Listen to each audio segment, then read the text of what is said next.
Three, 4, 5, 6, 7, 8. What time is it? It's 9, 10, 11.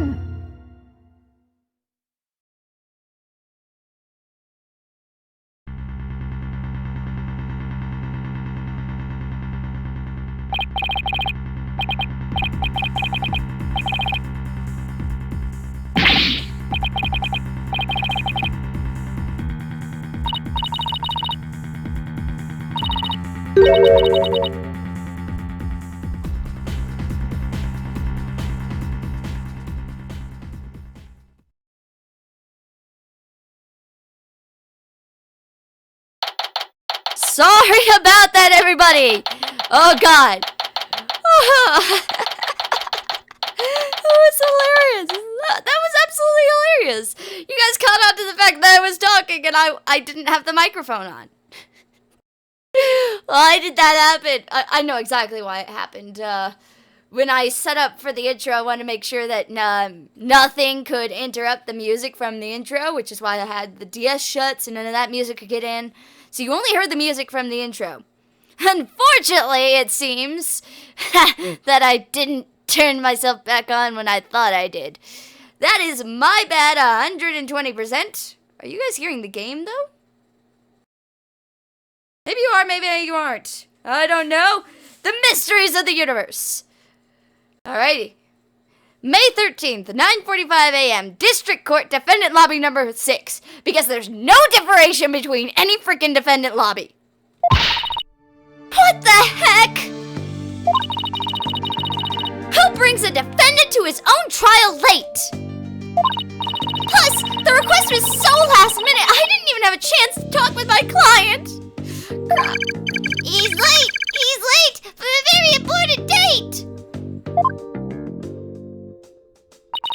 My name is Athena Sites. Armed with analytical psychology and full arsenal of legal know-how, I am fully competent defender of the Wright Anything Agency. Though I wish my client would show up already. The trial's about to start. Oh, and for earlier knowledge, everybody. To be a good lawyer, my advice is, become Miles Edgeworth. Oh. Probably should switch us back to our actual screen. It appears we've made it just in time. Where have you been? The trial's about to start, Simon! You needn't get so worked up, Athena. His baldness can wait. There's no way he'd wait for me! And besides, why would I want to start off on the wrong foot with him right out of the gate? Wonderful question. One that I'm very positive Black Quill has no answer for you. Dealing with such matters is part of being a lawyer, if I'm not mistaken. Yeah, well, covering for your lateness is not. Still, but a rank amateur, I see. This is Simon Blackquill, our prosecutor from Ace Attorney Dual Destinies. You'll meet him soon as I start playing that. Yes, become Miles Edgeworth. That is the only way to be a competent attorney in the world. You can't be Phoenix Wright because Phoenix Wright would lose. You can't be Apollo Justice because Apollo would lose. If you become Miles, you never lose. At least not when you're thinking logically. And you're not falling for other people's freaking traps, Miles Edgeworth. He might not look it, but he's actually a prosecutor and a psychology specialist. He and I go way back. As for our shared specialization in psychology, we're both disciples of the same person, so to speak, but he's kind of my senior, I guess. He is so your senior. He was a student of your... I'm not going to spoil it, but he was a student when you were a child. You are his junior. End of discussion. But twisted sense of humor, no. I wish he'd stop treating me like a child all the time.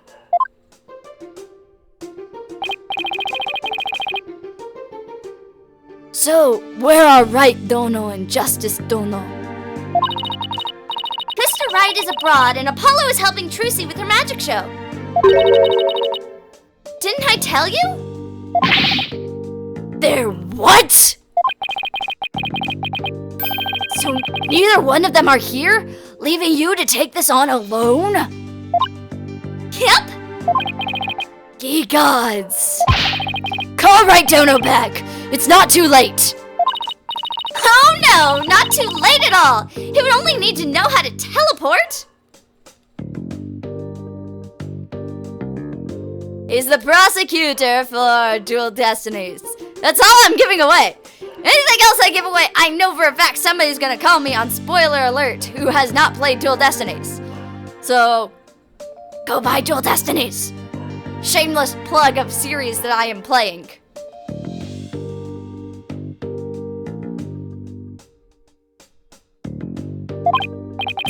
Very well. Then I will settle for Justice Dono. Go grab him by the horns and drag him here. Apollo is literally in the middle of the show, Simon. You may not want to admit it, but I've got what it takes to take on this case. Just leave this to me and go watch from the gallery. As your defense derails and...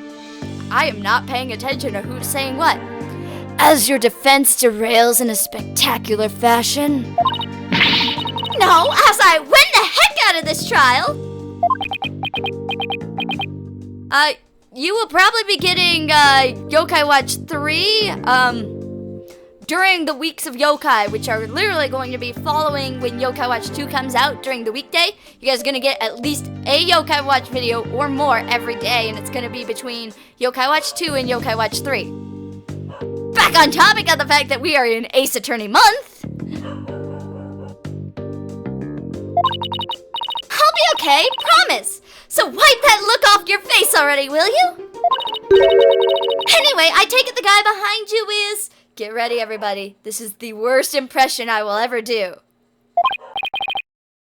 Yes, he's your... He's asleep again.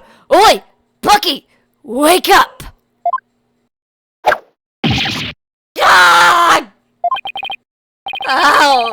What's it do that for, Simon?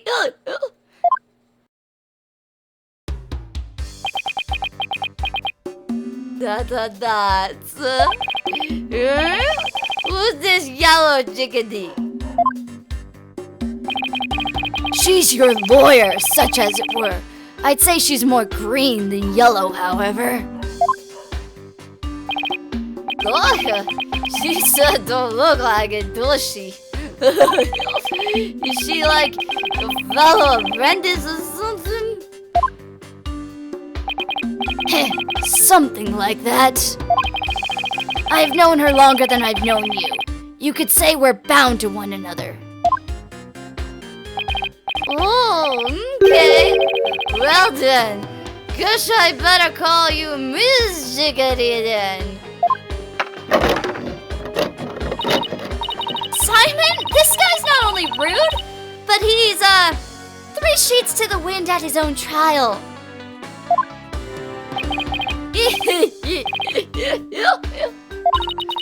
I know we just met, but I'm about ready to give him a piece of my mind. Do as you will. Just save it for after the trial. Miss Chickadee? Don't call me that! How'd you do? Simon here's your old friend of mine. I'm the 4th generation head chef of Wheat Soba. Wheat Soba, #1, Bookie Wheat. Nice to meet ya.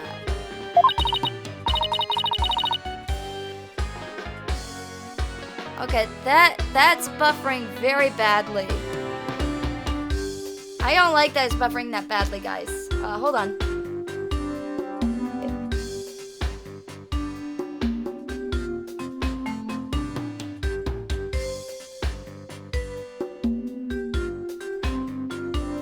Let's see if that changes anything. Hopefully it won't be too bad.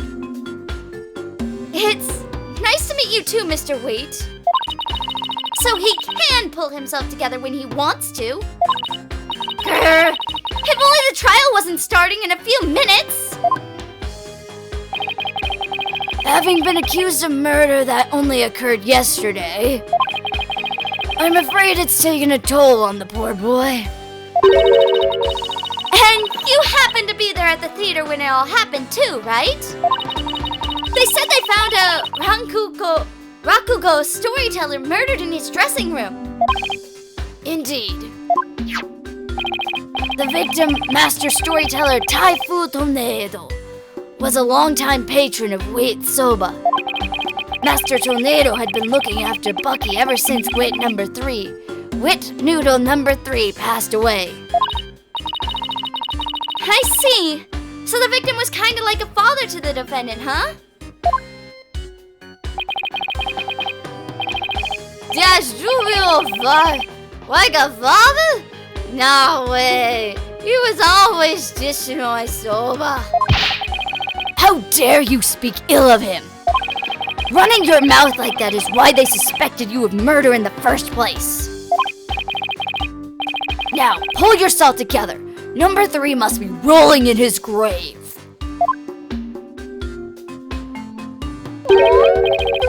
Beside me? The police, none of them believe me. They won't wish it to me. It looks like he's still in shock from the whole ordeal.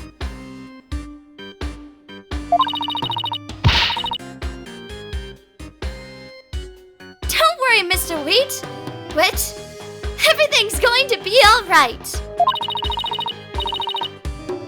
I'm going to defend you with everything I've got. You're in good hands now.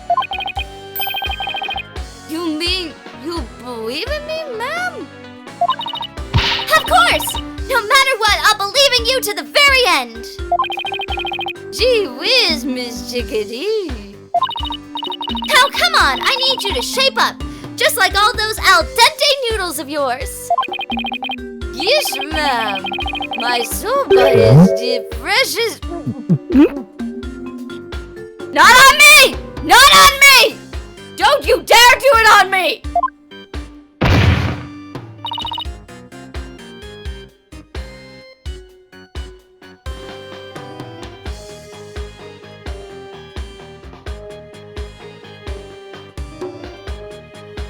Mr. Wit!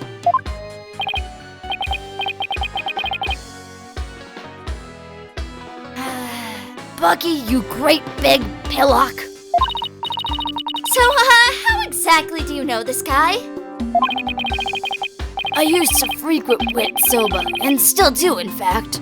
So I've known him since he was a lad. That's why his father and Master Tornado were always so good to me. I didn't know you liked soba so much, Simon. I wouldn't expect one such as yourself, such as you, who eats meat slab between slabs of bread, to understand the delicate taste and subtle textures imparted by buckwheat flour. Hey, that's just rude! But I digress. I'm all about flavor and subtility and stuff, things. We have no clue what she means, things. If I let Wit Soba end like this, I'll never be able to face number 3 or Master Tornado in the next life.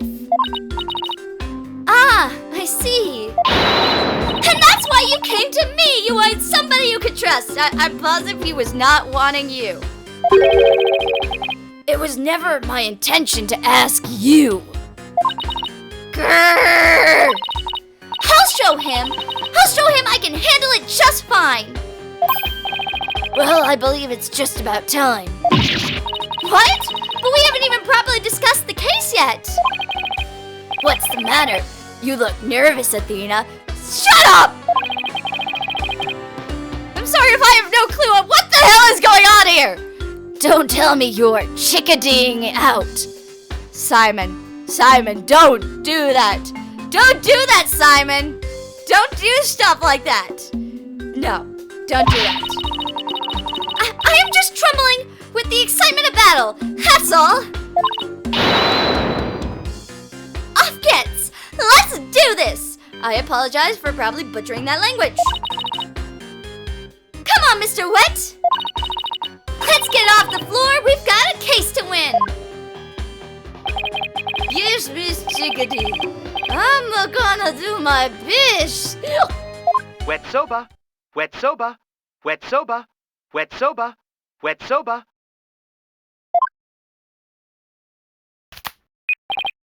Yo, 2 bottles of noodles. Sorry, sir, no can do. Kinda busy at the courthouse. Huh? They hung up.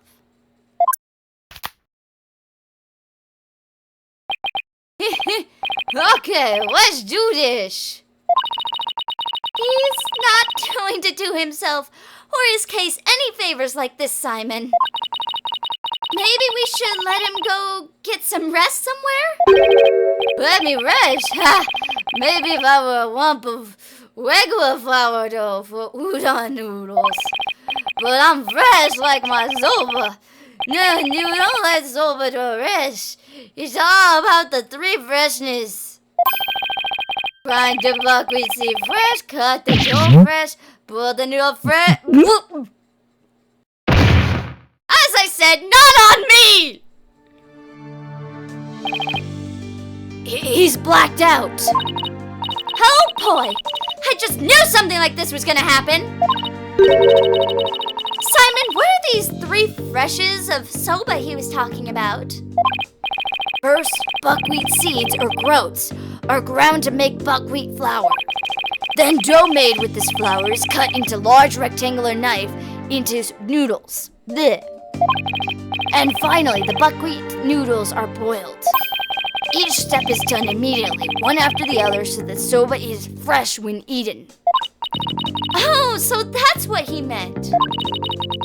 I wouldn't want him to make me any soba right now, though, that's for sure.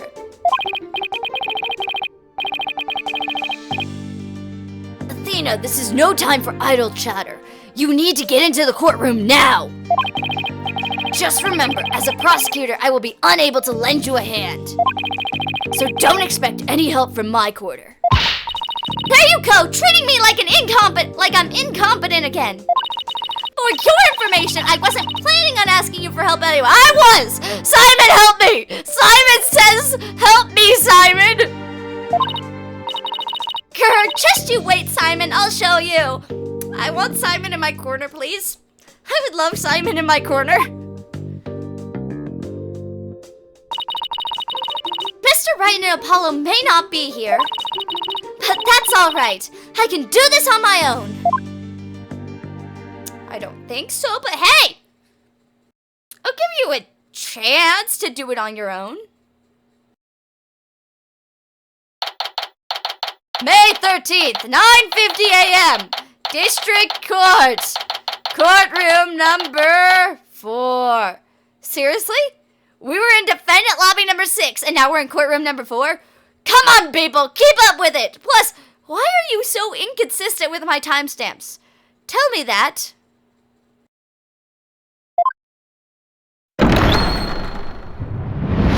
Day 1! Court is now in session! All rise! Court is now in session for the trial of Bucky Wright. The defense is ready, Your Honor. The prosecution is fully prepared, Your Honor. What's this? No prayer this time, Prosecutor said Muddy. That is correct, Your Honor. To expedite these proceedings, I completed them beforehand in the lobby. Larry Butts is never guilty, Wiley! Never guilty! He's just always in the wrong place at the wrong time. How very thoughtful of you! By the way, what brings you back to this country? Chief Prosecutor Edgeworth himself called me to handle this case.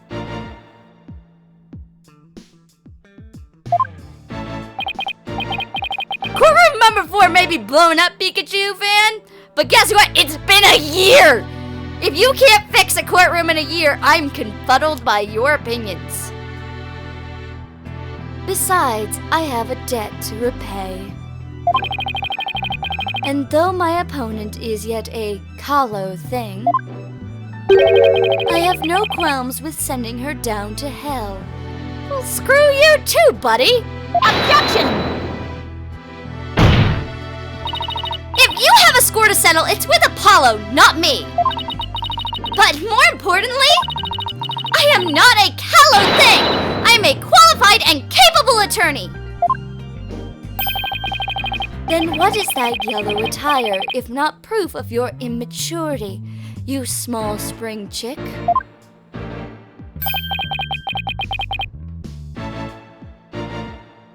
Now cease your shrill chirping. No, Prosecutor somebody! She is still only a teenager. Please go easy on her. Great! Now even the judge is giving me the kid treatment. Very well. Shall we begin, Your Honor? Yes, I suppose we should. Now then, Prosecutor Samadi, please give us your opening statement. You didn't get back in one day. While it might seem like there's not too much of a time gap between them, there are time gaps between each episode. They're not happening simultaneously after another, unless you're told that they're happening simultaneously after another. I'm not entirely positive of how many days it's been. I'd have to actually go and look at what I've played, but it's been more than a day since his trial with Phoenix, and then apparently in this universe, you get a prosecutor calling you saying, you have a case, get your butt back over here. I'll show them what I can do. They'll be sorry they underestimated me. Certainly. Let the last rites of the victim commence. The incident is believed to have occurred around 4 p.m. yesterday, May 12th. See, he got back 2 days later. It's been 2 days. That still doesn't make anything better, but it's been 2 days, everybody. At a storyteller's theater called Kurukurute. The victim was a great master of the tornado school of rakugo, or comedic storytelling. His name was Taifu Tornado. The scene of the murder was the theater's dressing room. It is accessible via the staff entrance hallway and has an inner and outer sliding door. Yeah, you gave me a diagram. Thank you for the fact that I have no evidence.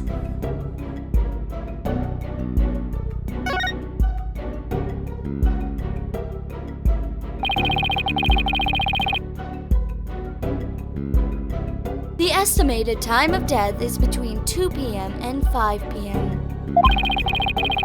The cause of death is suffocation, though how the victim suffocated is yet to be determined. The autopsy found nothing unusual in his lungs or stomach, and there is no murder weapon.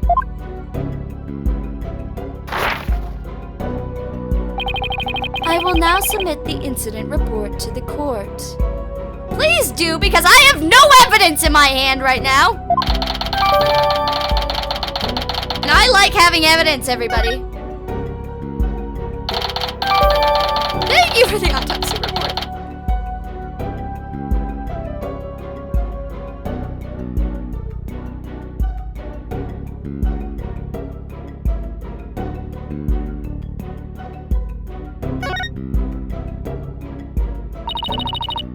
Samadi, how can you name Mr. Wet as the culprit when you don't know how the victim was killed, or even with what?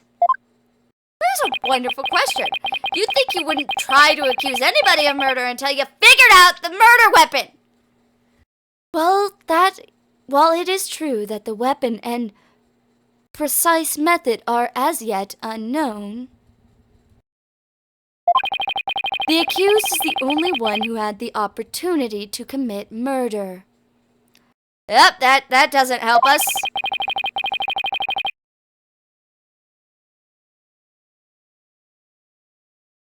I will explain this assertion in further detail as we continue. Ugh! I guess that means he has some kind of evidence to present.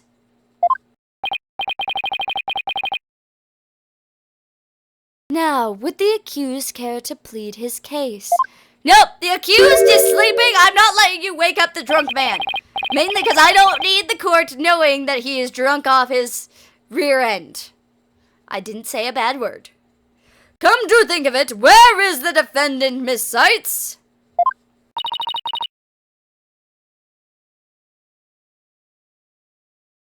Sorry, Your Honor. But I'm afraid Mr. Wedge isn't feeling very well and is resting in the infirmary.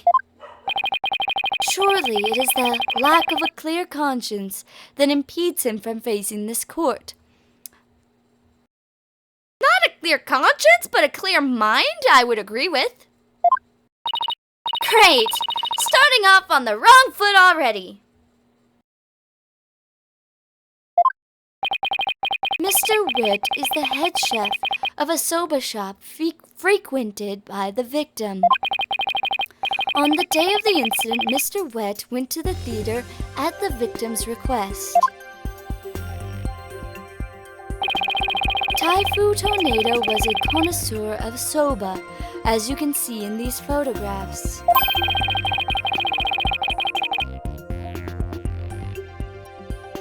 He was apparently making soba himself in his dressing room that very day.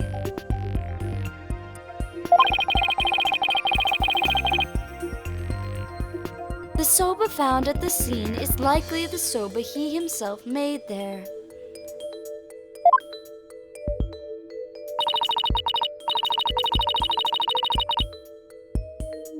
Hiking soba is one thing, but making it in a theater dressing room, it's a bit much, don't you think? Master Tornado truly had a passion for soba, didn't he? For a man like that to be murdered by a soba chef is simply unthinkable.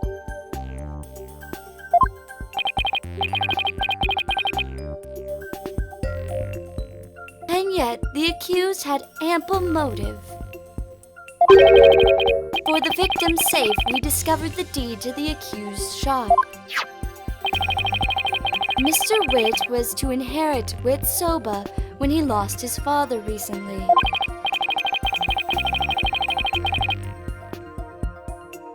However, it's believed the victim stole the shop's deed during the transfer process. The prosecution believes the accused killed the victim in order to get the deed back.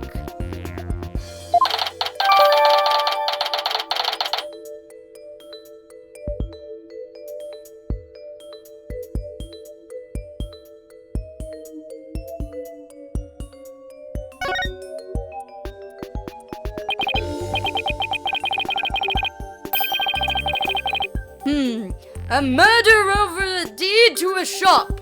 That does sound like a plausible motive. So that's what this case is about. I wish Simon had filled me in just a little bit better. I could have contributed more than just 1,000 buckets of cold sweat if he had. He's gonna point this out, isn't he? He's gonna point this out to my face! Defense. From your demeanor, I gather you know very little about the details of this case. So what? I've been in this situation many times before. I mean, I've had amnesia and still solved the case. So, screw you. Well, you see? Screw you for interrupting me! You are dishonoring the soul of the victim by appearing in the courtroom unprepared. You are an embarrassment to your profession, you putrid egg yolk. Flubbernagging yourself, boggle! I'm sorry? A Apollo's a red pepper and now I'm an egg yolk? We've only just started and I've already been demoted from spring chick. I am ready to call my witness, Your Honor.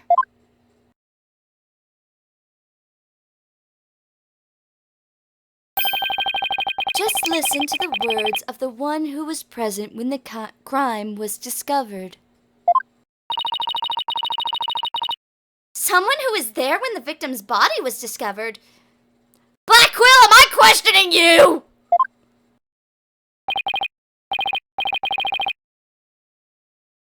Very well! Witness, please take the stand!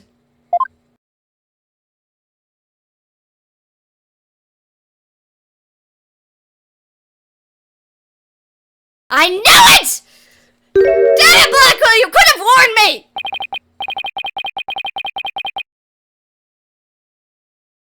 Witness, please state your name and occupation. Simon Blackwell, prosecutor. Prosecutor Blackwell? You didn't tell me you were going to take the stand! There simply wasn't time. Wanna choke you, Nahuta? Bleh. What a shame, Prosecutor Blackwell. Had you shared the damning scene you witnessed beforehand with the defense, we could have moved this trial along and saved the victim's soul that much faster. Damning scene? What in the world did Simon see? What is Simon going to say? Yes, I made that pun. Prosecutor Samadi, was it? Before I give my testimony, there's something I'd like to confirm. Don't do it. Don't do what I think you're gonna do. By all means. This case involves rakugo, a traditional form of Japanese comedic storytelling. Do you have enough knowledge in this art to handle the case completely? Competently? Bleh. Are you implying that I am not qualified for this case? Not yet. I'm simply trying to ascertain your familiarity with the topic for now. It is a prosecutor's duty to learn the background of any case he takes on. I did some research on rakugo last night and have grasped the overall idea of it. How much could you possibly grasp in a single night? Apparently enough to be competent in this. Don't do this. Please don't explain this. Rakugo is a form of entertaining storytelling that originated in the country of Japan. In it, the storyteller sits alone on stage. Thank God. And the rakugo artist tells long, whimsical stories, giving each character a distinct voice. This traditional art was originally invented by the monks to make sermons more interesting. Thank you, Capcom, for not fully telling me exactly what he said. I did not need to go into what rakugo was. You guys don't need to fully know what rakugo was. Nobody ever needs to know what rakugo is, because you can go into it and it is not the best conversation in the world. Even in Japanese, it's not the funnest thing in the world to do, because somebody has to be competent at rakugo to perform rakugo correctly. Trust me, you can fail at this thing. Are you satisfied? If not, I could explain the 12 types of endings to such stories. Or shall I perform the famous story of Jutemu instead? Ack! It appears you have put in a bit of study. Your acknowledgement is most welcome, Prosecutor Blackquill. I can see why you are known for being quite thorough in your research, Prosecutor. Now, I would love to see you perform that story you mentioned if you don't mind. No! No! If that is your honor's request. Jutemu. Hold it! Thank you, Athena. Thank you, Athena. Your Honor, can we please get back to the trial? Oh, right, of course, I nearly forgot. Seriously? Of all the things for you to forget? Ahem. Now then, back to the case. Prosecutor Blackwell, please tell this court what you witnessed.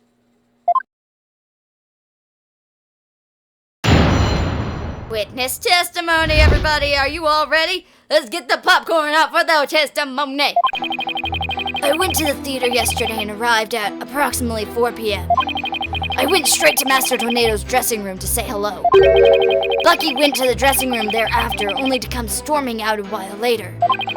Master Tornado's junior disciple, Unedo, apparently then entered the room soon after. That's when Unedo discovered Professor Tornado's body. Okay. I'm sorry, I'm suspicious of the first person who discovers the body. I'm sorry, that is my first suspicion, is never trust the person who first found the body. It never ends well. Now wait just a minute here, Prosecutor Blackwell. With testimony like that, you're practically accusing Mr. Wet of the crime. All I can do is state what I saw. I can't help how it appears. But a qualified and capable attorney such as you should be able to dispatch with it, right? Well, yeah, duh.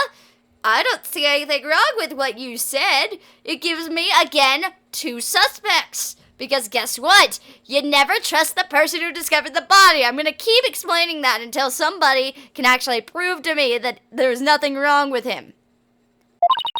All right. I guess I better start by getting all the info out of him I can.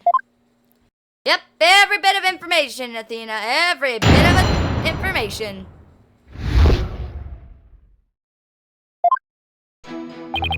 I'm going to press everything you say.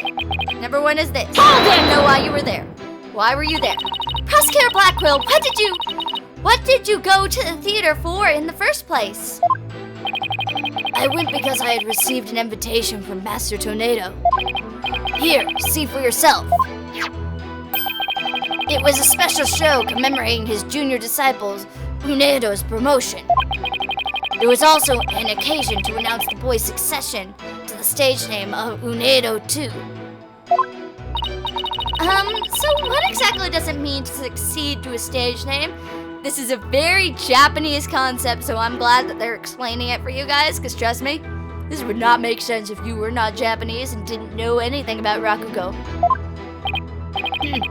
You really don't know, do you? In the performing arts, a name succession is when an artist inherits a predecessor's name. I see. So there was another Unedo Rakugo artist before, and this disciple succeeded him, huh? And what exactly did your invitation say? It contained a simple letter of salutations and an outline of the show's program. Oh! It appears Taifu Tornado was going to perform Toki Soba or Time Soba.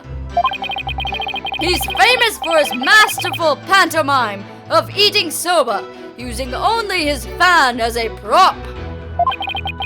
And Unedo was to perform Soba Se or Soba Glutton, a soba-themed show, I see.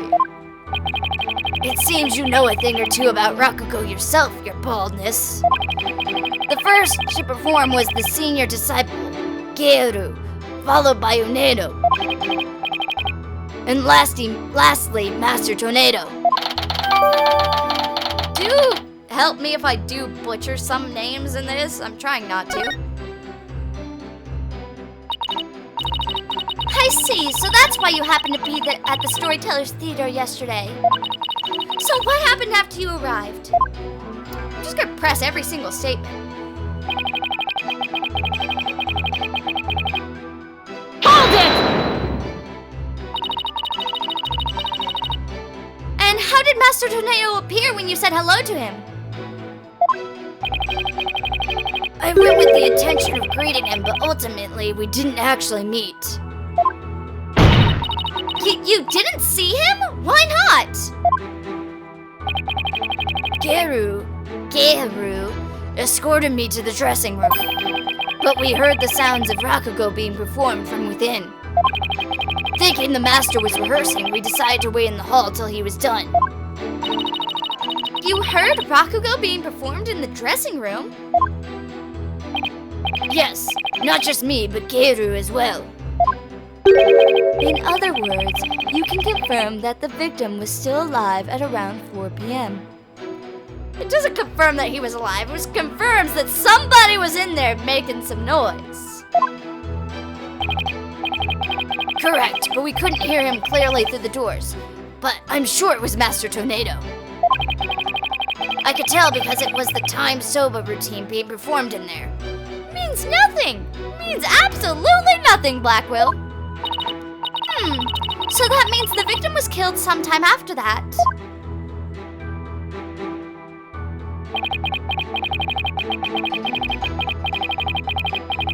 Hold it! Please tell us in detail how Mr. Wet appeared at the time. Geiru and I were waiting in the hallway for Master Tornado to finish practicing. When Bucky appeared and entered the dressing room with his things. What happened after that? We heard what sounded like Bucky shouting inside the room. About 10 minutes later, Bucky came back out of the dressing room looking rather irate. This is most likely when the murder was committed. The victim was an elderly man. Screw you! That means nothing! It would have been entirely possible to kill him within the span of 10 minutes. It's impossible to kill anybody in the span of 10 minutes. I'm sorry. That is possible in any situation. But again, what's your point, Nahyuta? What's your flippin' point that you actually think he died at that time? Ugh. I'd better come up with some kind of counter-argument. And fast, I have one. Guess what? Look at the person who found the body. They are most likely guilty.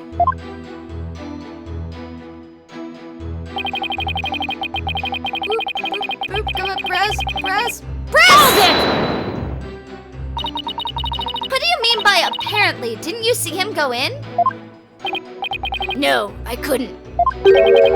I wasn't able to see the dressing room door from where I was standing at the time. But Geiru was right in front of it, so I'm sure she saw it all. I see. I guess we know who our second witness is. And why do you suppose Unedo went into the dressing room anyway? He had just finished his routine, so he was making a courtesy call.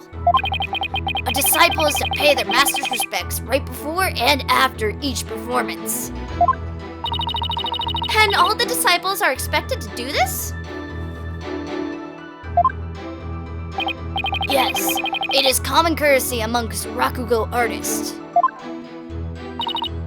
I see. Could you tell us what happened after Unedo went into the dressing room? Or apparently went into the dressing room?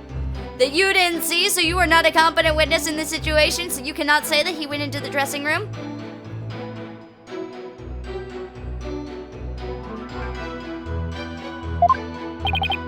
Certainly. That's when Unedo discovered... Nah, I'm not repeating the lines here. I'm making Athena's brand new lines. And how did Unedo act at the time? After Unedo had been in the dressing room for 2 to 3 minutes, we heard a scream from inside the room, and Unedo came flying out. Did you hear any signs of a struggle at the time? No. Unedo's woeful scream. I see.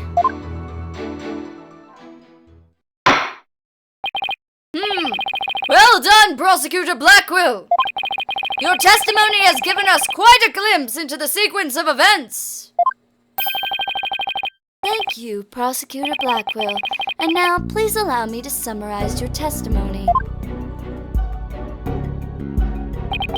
While Prosecutor Blackwell and Geiru were in the hallway waiting for Master Tornado, the accused came along and entered the dressing room with some items in tow. He He was heard shouting 4 times inside the dressing room. And about 10 minutes later, he came back out of the room, seeming rather angry. A short time after the accused had come and gone, Unedo Tornado went into the room. A few minutes later, after having discovered the victim's body, Unedo gave a scream and came running out into the hallway from within. Prosecutor Blackwell and Geru then ran into the room and saw the body for themselves.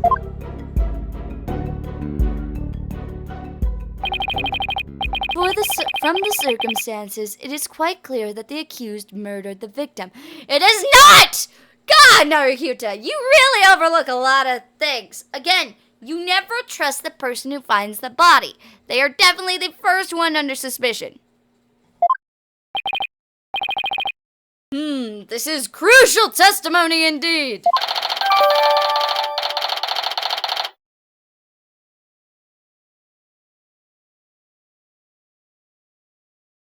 Loman 45. What part of Phoenix's storylines don't you understand? I could probably explain some of them to you. Anyway, are we continuing? Yes, we are. And I am watching the chat, guys. I'm glancing at it every now and then, trying to figure out what you guys are doing. I see Pokemon things, and it's very hilarious. Simon's statement, add to the court record. Thank you for the statement. An eyewitness has given conclusive testimony. Why not let it all go now and allow the victim his last rites? Screw you! We don't end trials this soon, dude. I was about to say something worse to him. Not on your life! If Unedo went into the dressing room too and was the first to discover the body, then who's to say he didn't commit the crime? I love you, Athena. You went right for my logic.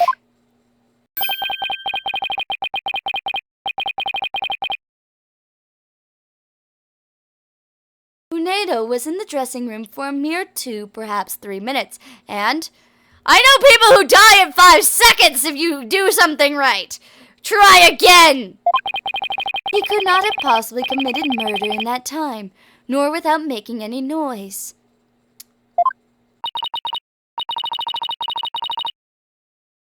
Oh, Simon, why did you have to give that awful testimony? Again, I believe that you can definitely have killed somebody in 2 minutes. I'm sorry. Try again, Nahyuta. And try again, Ace Attorney, for trying to make me believe that murder takes more than 2 minutes. Prosecutor Blackwell, can't you give me something a little better to work with here? I'm fine with what he gave me to work with. I want to hear the other guy. Isn't that up to you to ask the right questions? I am certainly willing to tell you all I know. So if you truly are as capable as you claim, then draw out what you need yourself. This is no time for your twisted games, Prosecutor Blackwell. Just admit that you don't remember it all that well. Don't do it, Athena. Why did you do that? Satura ima o mandomo samashi de tashi no ketare gase yo sonoka! Prosecutor Blackwell, watching you collide with the defense like this, I see that you are no prosecutor. Screw you, buddy! I had to deal with him! He is so a prosecutor! He's almost as bad as you, except he has some redeeming factors. You have very few redeeming factors. Oh, Athena, can you hear me saying my logic? Is that how you got to my logic? Begone, witness. You shall haunt the sacred hall no more. How dare you treat me like some evil spirit to be exorcised? I'll remember this, you blackguard. I'd remember it too because, God, you going down, prosecutor. Don't worry, Prosecutor Blackwell. I've got this. Would I have my way, he would not be the only one here to step down. Screw freaking you, douchebag! You half-boiled putrid egg yolk.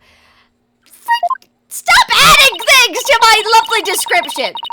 I object to the notion that I'm a gooey, smelly mess. Prosecutor Blackwell's testimony was like the lowly opening act of a Rakugo show.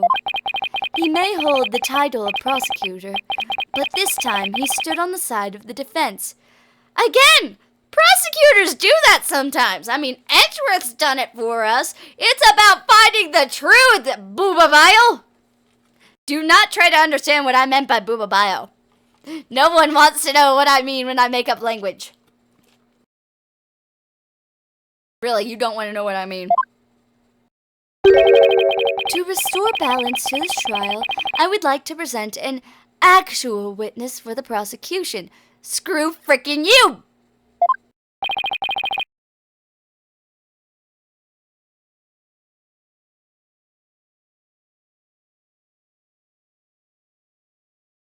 And who is this witness? The person who was with Prosecutor Blackwell when the body was discovered. She is another entertainer of the Tornado School, Miss Geru Tornado. Oh, dear God. Pink is never a good color! Oh, God. Please state your name and occupation, witness. Hello, everyone! I'm here to represent the Tornado School with a twisty twist.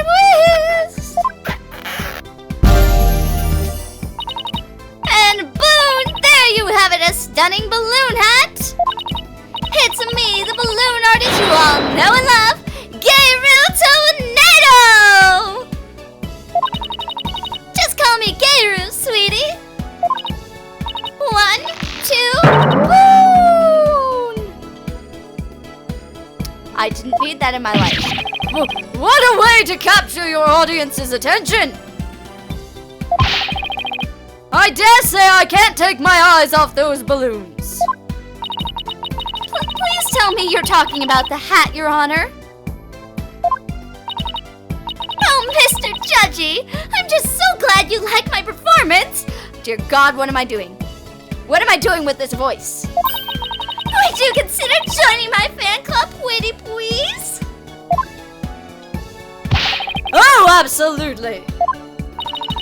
And please save your fanboying for after the trial, Your Honor. Anyway, Geru, I can't help but notice you seem awfully cheerful for just having lost your master. Of course I'm sad. But Shisho would scold me if I didn't put on a big smile. Never show sadness. Smile, smile, smile with the twisty twist twist. And boom! There you have it. One gorgeous cake. I see. I guess an entertainer's gotta do what an entertainer's gotta do. Her balloon art is worse than a Rorschach test. All I saw was a severed monster head. Geru, you're obviously a balloon artist. So how did you come to be a member of Rakugo School? Well, my father, my late father that is, was a Rakugo artist, you see? Wait a minute! You're his daughter, aren't you? She's his daughter, isn't she? And that smile if you've lost your father. I have a bad feeling about this lady. You did something unforgivable, didn't you? I think you're the murderer. I'm still debating between you and your other friend, but God! Lady, you're making me think you're the murderer just by connection of dots. So I joined the Tornado School to be just like my daddy someday. I see. My My father and I owe so much to Shisho. Our master put that Bucky wit. Oh, how could he? I want to see him pay for what he's done as quickly as possible.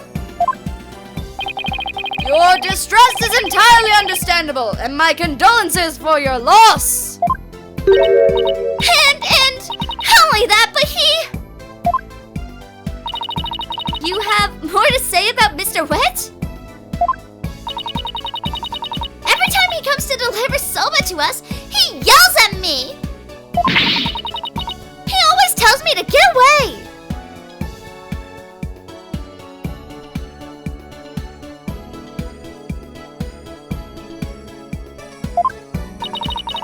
Is there any reason why he would say such a thing to you?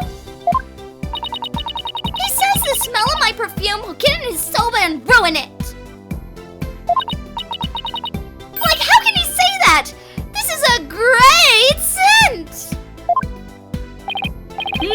How very rude of him. I don't blame you for being upset.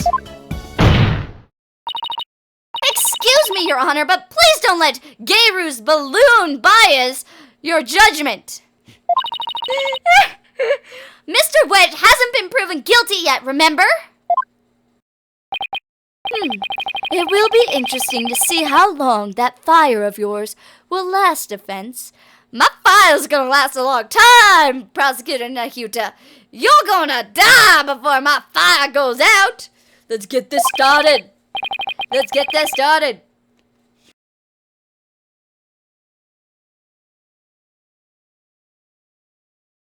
Now then, Geiru, please share the truth with this court. Yes, Geiru, your testimony, please. Okay, hold on. I'm going to try again to see if we can fix.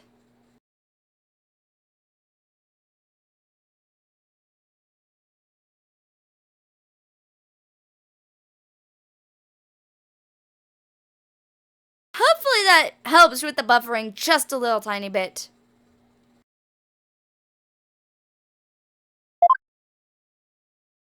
I would hope so. Alright, let's get ready. I'm ready. Alright, let's do this. From 4 p.m. to a little after 4:20 p.m. when Shisho's body was found, Simon and I were standing in the hallway in front of the dressing room. Before Unedo discovered the body, the only person who had gone in there was Bucky. Come to think of it, a little while before Bucky showed up,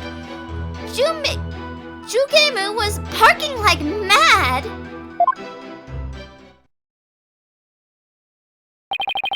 Prosecutor Blackwell, do you have any objections to this witness's testimony? No. Make up your bloody mind, sad monk Samadhi. First you exorcise me, now this. You need only do as you are instructed by this humble servant of the Holy Mother. As there are no objections, Your Honor, let us move on to the salvation of the victim's soul. I was trying to fix the buffering issue so it wasn't buffering as badly as before. I think it's doing better now. Hopefully. It looks like it's doing better, so. Ballsy! Hey, I'm the defense attorney here, Prosecutor Samadhi. And I just might have an objection or two that once I actually cross-examine the witness. So what are you asking Prosecutor Blackwell for? I'm the one you should be checking with. I can't blame her for going that.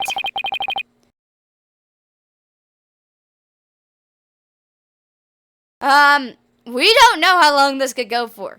Some of my episodes go for 2 hours each part, some of them go for 3, some of them have gone for over 4 hours. We have no clue in knowing, especially when I stop to do things like this and answer your questions. Anyway, let's continue on. There is a passage in the sacred scriptures of Kurainism. Stop shoving your stupid religion down my throat! To stir the wind is beyond the power of a spring chick. Screw you! In other words, the inexperienced are useless. No, the inexperienced are there to gain experience! That is the entire point of inexperience! With that in mind, it seems more judicious to consult Prosecutor Blackwell.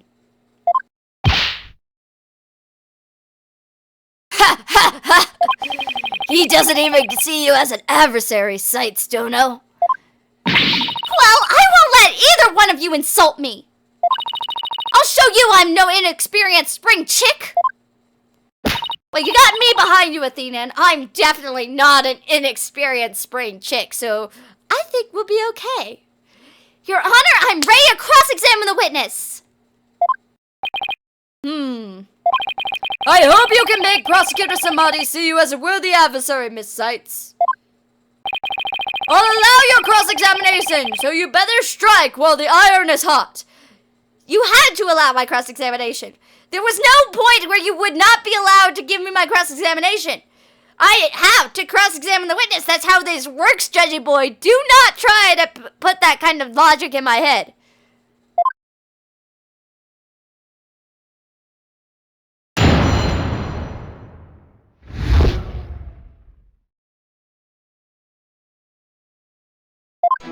I want to press that fourth statement because that was the one that stood out the most to me. Come on. Give me your fourth statement, please. Give me your fourth statement, please. There it is. This is the one I want. This is the one I want. Hold it! Jutemu? That's my doggy! I keep him at the theater. Let's see. With a twisty twist twist!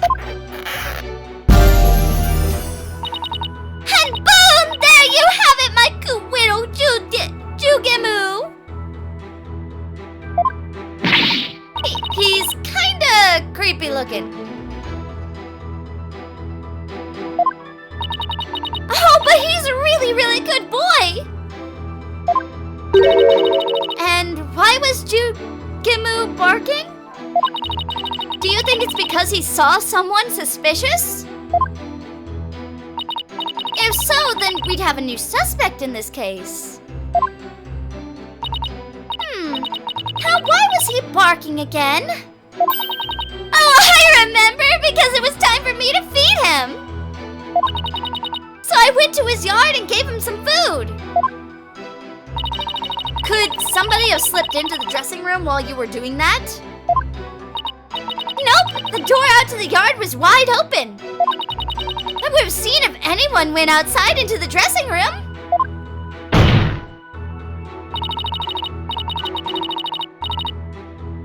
Prosecutor Blackwell, come down to the stand for a second, please!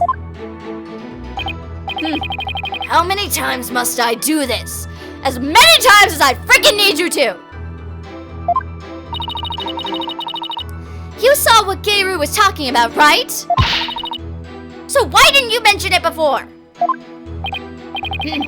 I can't be expected to remember every minute detail. Well, remember them now, please! Did Geiru go out into the yard? Yes, I remember now that she went to feed Jugemu. And I saw her looking towards the dressing room quite frequently as well. Do you recall anything else? It looked as though she were feeding the dog a great quantity of dumplings or something. Jugemu couldn't finish them all, so he buried the rest in the corner of the yard. That's about all I can remember.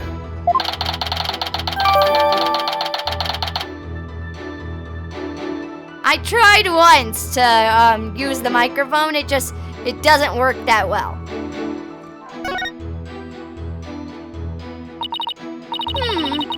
It looks like Geiru was telling the truth.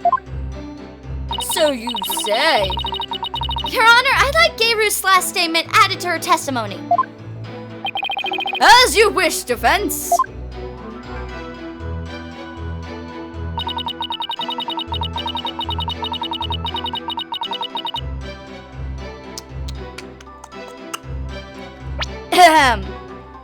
I'm sorry, lady, but diagram proves you wrong! So, you were able to keep an eye on the dressing room while you were out in the yard? Is that correct? That's right! The door out to the yard was wide open! Sorry, but that makes zero sense. Take a look at the diagram at the backstage area. There is a clear contradiction between this diagram and the witness's testimony. Oh? I'm afraid I don't understand, Miss Sights. Please point out what contradicts the witness's testimony.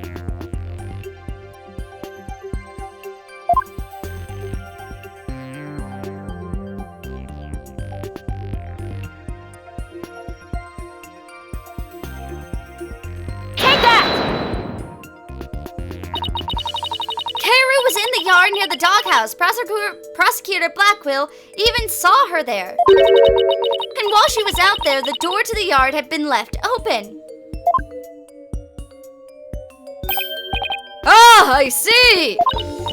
Yes, if the door to the yard was wide open, as Keiru said, it would have blocked her view, making it impossible for her to see the dressing room. What? No way! But even if there were, admittedly, a few moments Keiru wasn't keeping watch, how much would that really affect this case? It would greatly affect this case!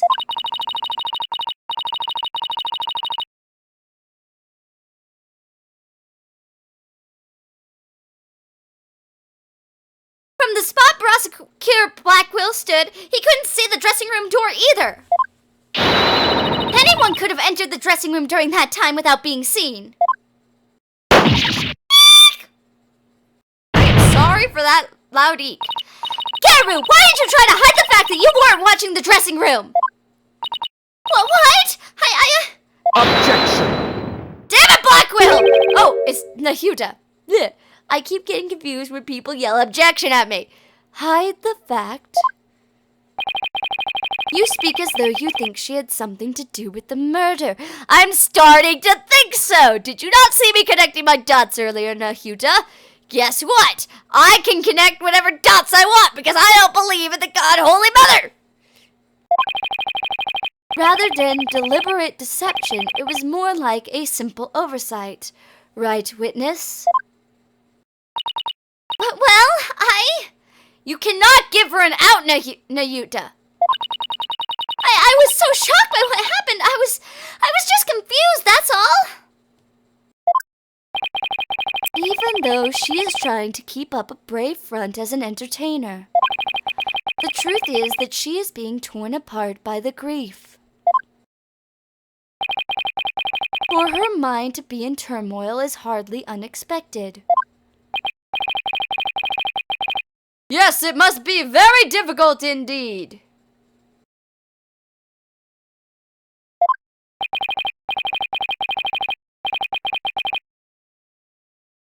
To a disciple, one's master is akin to a real parent. Surely her shock is immense.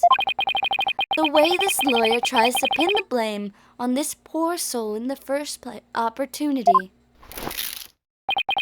All I can say is, defense attorneys are heartless creatures indeed. Screw you!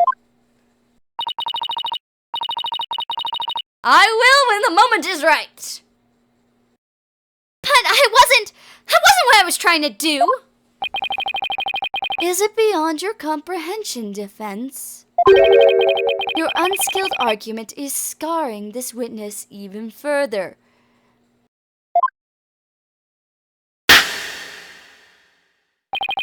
And if we ask the people of this courtroom, I'm sure they would agree. What? The gallery doesn't get a say in this. No, the gallery never gets a say in this. Are you afraid to find out that they think ill of you, or that perhaps you are in the wrong?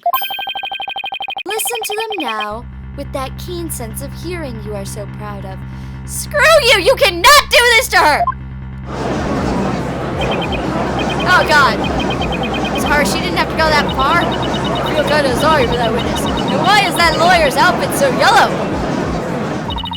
No, I was just trying to find the truth. Why is the whole gallery siding with Prosecutor Samadi? Because he's that kind of stupid douchebag. The people understand. The people are goddamn followers of you and your douchey ways. They know what is right and what is wrong. The lawyer's still in training, isn't she? Why is she all by herself? I hear the voices of the gallery. I can hear the voices of their hearts. It's so intense. I feel so alone up here fighting by myself. Are you afraid, child?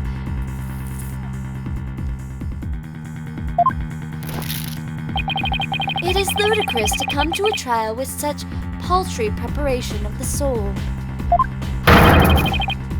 I command you to leave this courtroom at once.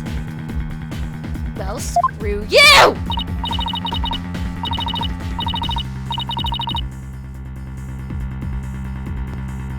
But I can't give up.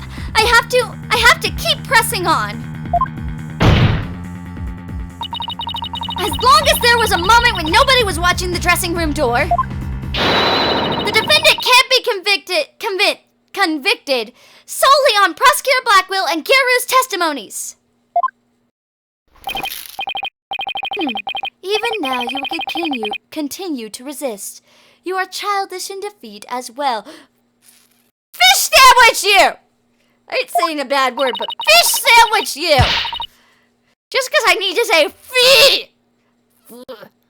fish sandwich! I'm not out of the count yet, Buster. I'm just getting started. Despite your posturing, is it not true that your resolve could crumble at any moment? With but a little push, you would surely succumb to despair.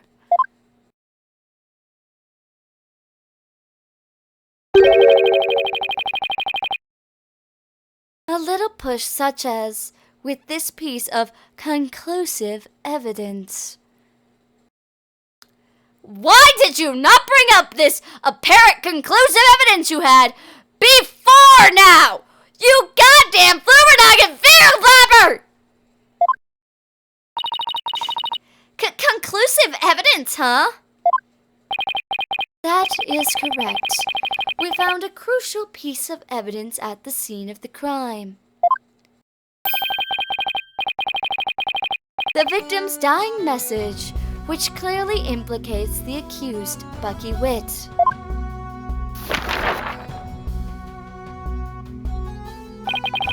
Look at these Japanese playing cards known as karuta. Really?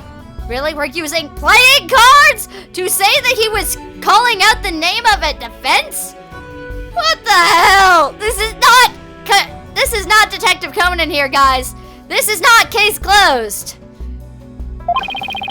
Don't add fish sandwich to the dictionary. Fish sandwich is just when I know I'm about to say a word that begins with an F, but I know I don't want to say that on the stream, so I said something else.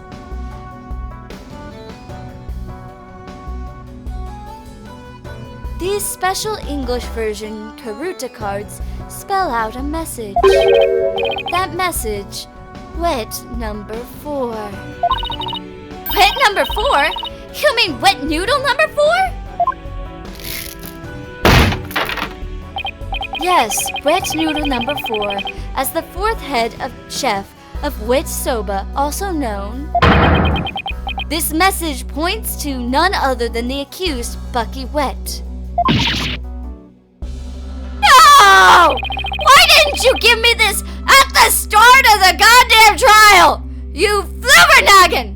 That makes perfect sense, doesn't it? Wow, great job, Mr. Prosecutor!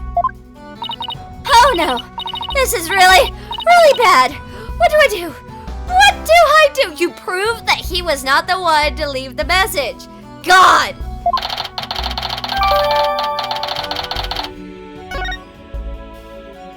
Can I get another cross-examination? Would you still carry on your futile fight in the face of this irrefutable evidence? I wouldn't call it irrefutable. I really wouldn't. Okay? I would never call it irrefutable. I would, however, call it something that could be manipulated. Bum bum bum! You can say whatever you want, but we won't know until... Screw you! It is crucial to give the accused cruel. It is cruel to give the accused false hope. You will only compound his suffering. Wise people of the courtroom, do you not agree? Stop doing that, you mother... you mother dumnoggin! He's right! It's cruel to make him suffer when there's conclusive evidence. What an incompetent noob! I feel bad for the victim and the defendant! What? But I'm trying to prove Mr. Wet's innocent here! I know you can hear them, defense. Their voices implore you to save the accused soul. Screw you! I'm doing it my way, not the highway! It is time for you to let it go and move on, you inexperienced lawyer. You lack the confidence with which to accomplish anything meaningful here. Is he right? Is this too much for me to handle on my own? What good is she doing anybody? She should just quit right now. Grrg! Now, defense, leave everything to this humble servant of the Holy Mother. Screw you, humble servant of the frickin' Holy Mother. I am going to pound you into lovely ground meat because you are being a douchebag.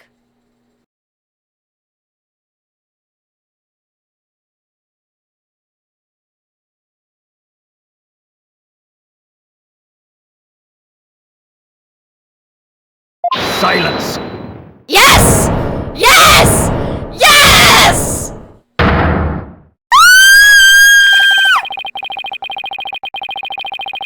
Give me a moment. Give me a moment. This was why I chose that specific image as the thumbnail at the beginning. Because, yes! Prosecutor on the defense side, we win! He's trying to use your king's sense of hearing against you to manipulate the trial, Athena. What a cheap trick for a supposedly holy man. Simon? Simon? And you fop doodles? And you fop doodles in the gallery. Can't a man watch a trial in peace? I'm keeping that word. I am keeping that frickin' word. Fop doodles. Fop doodles. This inexperienced amateur is about to turn the trial around. Does that prosecutor really think she can turn things around? The mood in the courtroom is starting to change. Prosecutor Blackwell, what are you doing on the defense's bench? I grew bored of watching from the gallery. Oh, Blackwell! Besides, if I were to leave this trial to this spring chick and lose my favorite soba shop in the process, I will be quite cross. You voluntarily stand on the side of impurity and sin. Truly, what a fool you are. You're the fool, Nahuta! To think that you are so easily manipulated by his parlor tricks. I'm sorry. Whatever happened to the qualified and capable Athena? I just let my guard down a little bit, but it won't happen again. It won't. We will not let this happen again.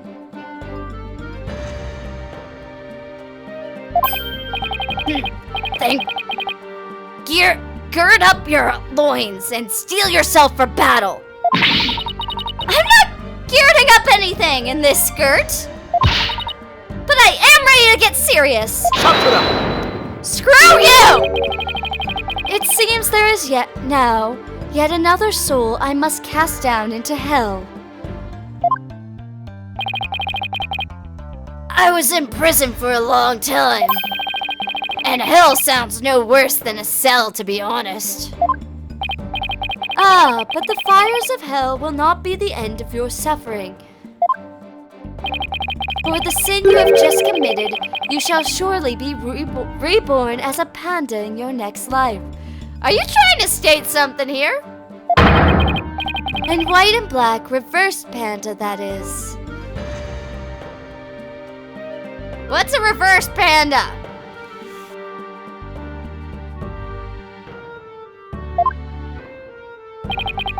And you shall be put in a zoo to be exposed to public ridicule. A threat like that won't work on Prosecutor Blackwell. After all, he's already used to looking like a panda in this life. Who are you calling a panda? I wouldn't call you a panda, I'd call you a vampire zombie samurai. That is my impression of you. Sorry. I see that you are both prepared to face the fires of damnation. Oh, shit, we're ready to face the fires of damnation. I'm facing you after all. I think I'm already there, buddy.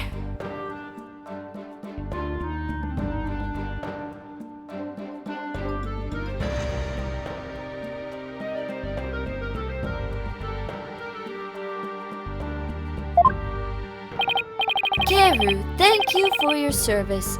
You may step down now. Okie dokie! Bye-bye, balloon!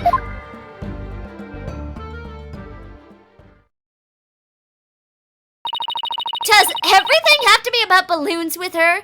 Apparently. Apparently, yes.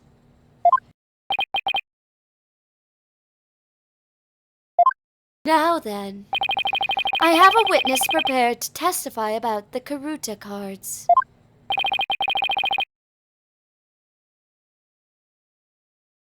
And who is this witness this time? The first to discover the body and someone who witnessed the crime firsthand. Oh, my second person who I think may have committed the murder, although that lady... I'm sorry, Geru, you are way more suspicious in my mind than I would care to admit. But this guy is also suspicious, so I'm also going to hold him accountable. Mr. Unedo Tornado, the time has come for that ponytailed pair over there to finally let it all go and move on. Stop making a Frozen reference every time you talk! Very well, let's bring in this witness then. There.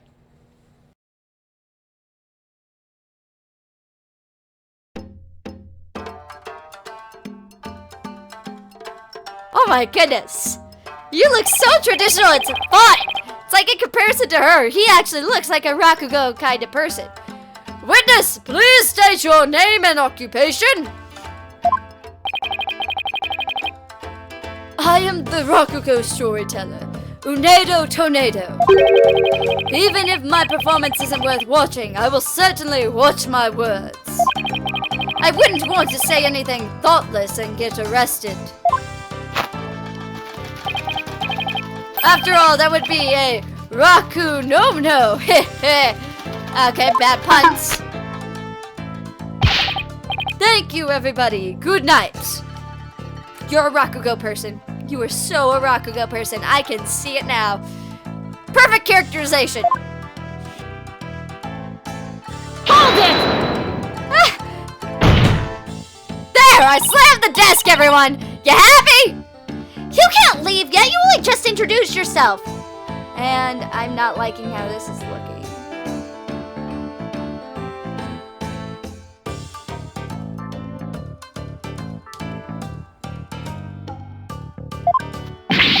Oh, my. Are you a fan of mine, miss? Would you like my autograph? One moment.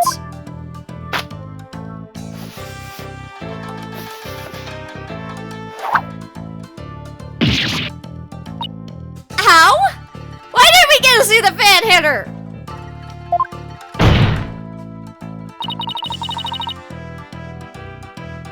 What do you think you're doing? No need to stand on ceremony. My fan deserves a fan, after all. A fan for a fan! Nice one! Not. Oh, why, if it isn't Simon. How are you this fine day, sir? Quite a dilly of a pickle we found ourselves in, wouldn't you say? I don't believe I've ever seen you talk quite so much, Unedo. Never performed in a place like this, you know. I got butterflies here, can't you see? Aw, that actually was funny. Why do I always get the weird ones? Why do I always get the weird ones, Athena?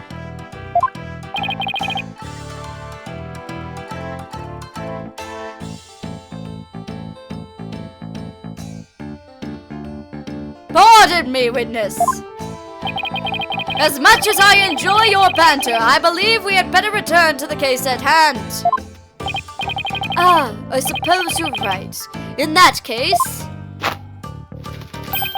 I was promoted to Futasume yesterday and received the stage name of Unedo. The show was to be our way of celebrating my new name and middle rank of standing.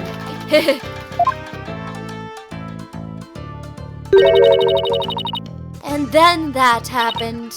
Ah.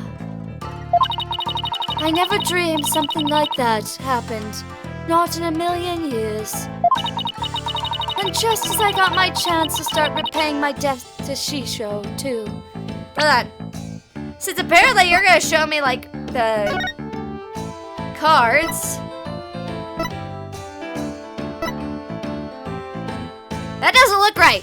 Does anybody else see that those cards don't look right? Like, some of them are covered in a lot of blood, and the ones below them are not covered in a lot of blood. Wait a minute. You moved the cards around! I just literally looked at stuff. I am not spoiling things. I thought he changed the cards around.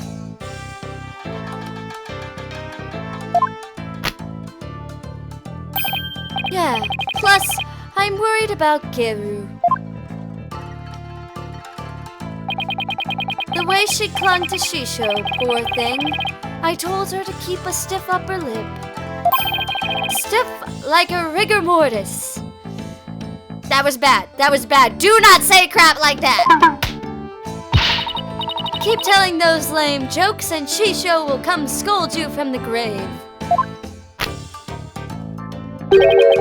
I wouldn't mind getting yelled at, you know, if it meant seeing him again.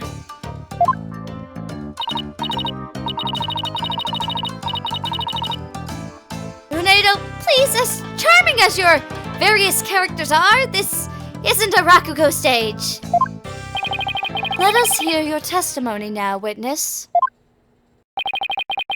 Tell the court about the evidence left at the scene, the proof of the accused's guilt.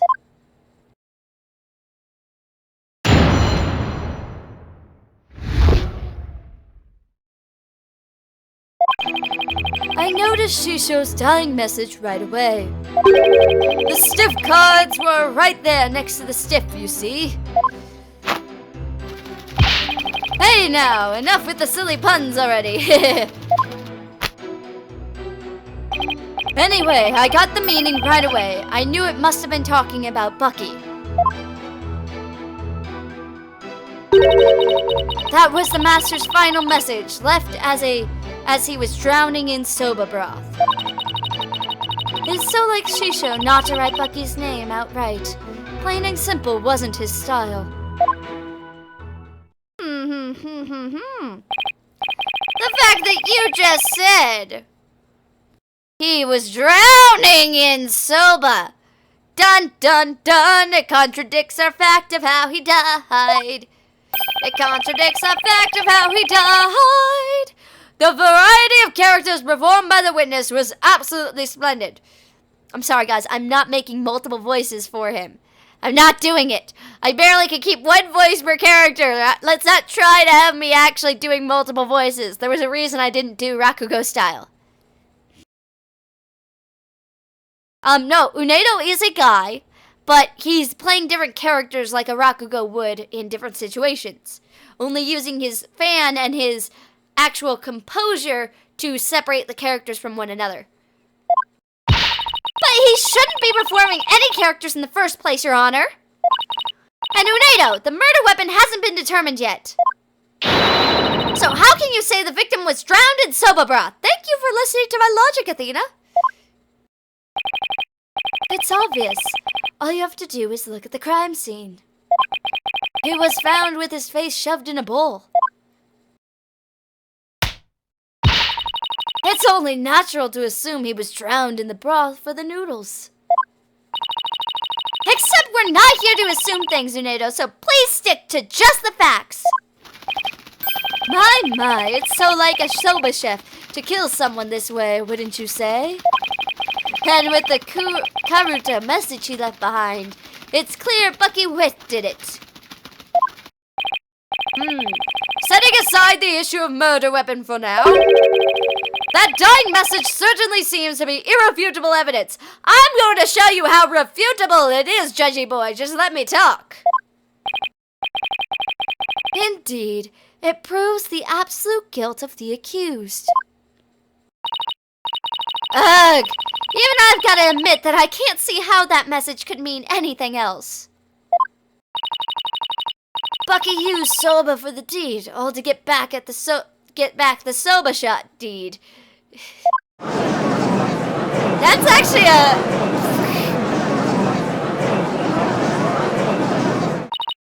Nah. This testimony makes Mr. Wet look super guilty. I have to do something.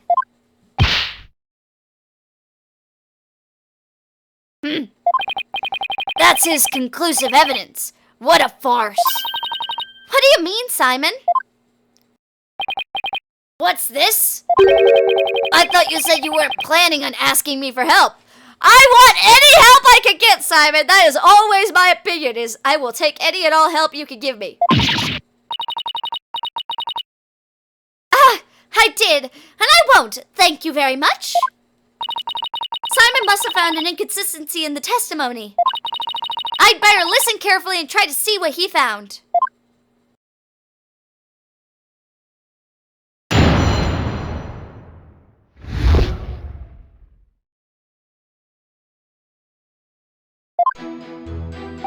It's that fifth statement that stands out the most to me. So 1, 2, 3, 4.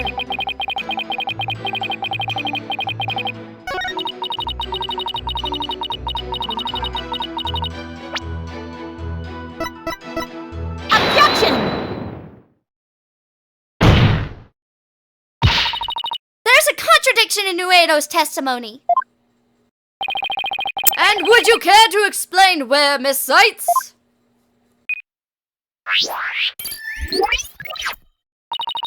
Certainly, Your Honor. According to the autopsy report, nothing unusual is found in the victim's lungs. Ah, yes, it does say that, doesn't it? Oh, he's sweating, he knows. You did something! You changed the cards around, didn't you? If he had drowned in a bowl of soba, then there should have been soba broth in his lungs. But since there wasn't any, it means the victim was suffocated with something other than soba broth. What? This is the contradiction you noticed, isn't it, Simon? Heh, not bad at all. Heh, I guess I showed you. I have a bad feeling. But if drowning in soba broth wasn't the cause of death,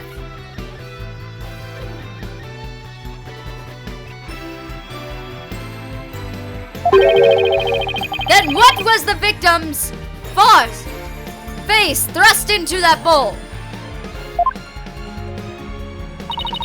Typhoon Tornado's face was thrust into the bowl after his murder. Because no soba broth was discovered in the victim's lungs, his head must have been placed into the bowl after he was killed. That's when the soba broth must have been spilled onto the karate cards. In other words, the victim could not have lined the cards up as he was drowning. I see.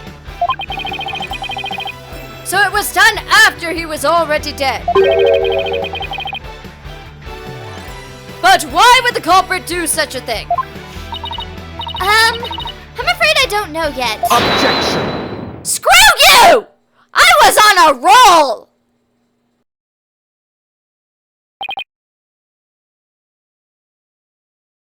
Heh. You boast of psychological expertise, yet you cannot determine such a simple motive. Frick you, okay? Frick you. Fish sandwich! My sides are liable to split at the absurdity. What? And I suppose you know why! Of course, desecrating the body in that manner indicates a strong sense of immunity on the part of the perpetrator. Yes, that does make sense. Or it shows that somebody really wanted it to look like he drowned in soba broth. To look like my client is guilty! Can you not think like a psychopath for once? Oh yeah, I'm sorry. I watched too much crime dramas. Continue on with your stupid topics that are stupid and utterly pointless, and try again! It certainly paints a clear picture of the culprit's intense feelings towards the victim. Feelings of resentment over the theft of the soba shop's deed, no doubt. Just great. Now the judge has even more unfavorable impression of Bucky. Silence! Thank you! Must you come undone at every juncture? If the culprit had time enough to set up Master Tornado's body, do you think they would have honestly failed to notice the dying message? Good point. The cards were right in front of his body, after all. Rationally speaking, there's no way the culprit could have missed that, huh? Thank you, Simon! Objection! Stop it! Stop it now! But was the accused rational at the time, given the way he stormed out of that room? Silence! Never mind that. I have something more important to ask Unedo. Me? You saw the karate cards firsthand, did you not? Would you care to tell us about them in a bit more detail? Those tiny crime scene photos show us precious little of what I wish to know. Well, those cards are from Shisho's special Soba Scenes of Tokyo Pass set. Each card is related in some way to soba. Spare me the history lesson. Just tell me how the cards looked at the scene and no more. There was a soba broth spilled all over them. That's not much help, I'm afraid. Prosecutor Samadi, do you have a photo that shows the cards more clearly? I do. Please accept this meager offering, Your Honor.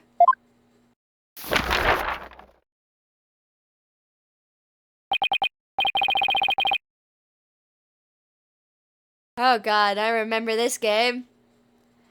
I remember this game! Ha! If you guys don't know what this game is, in Japan,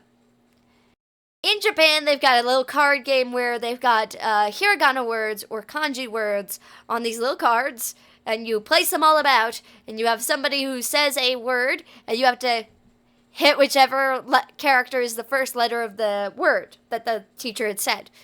It's a very good way of getting to know your Japanese. It also works for, like, different structures and such. It's a very fun game. This is this game. just with soba. Oh my, what delightful looking cards! Well, well.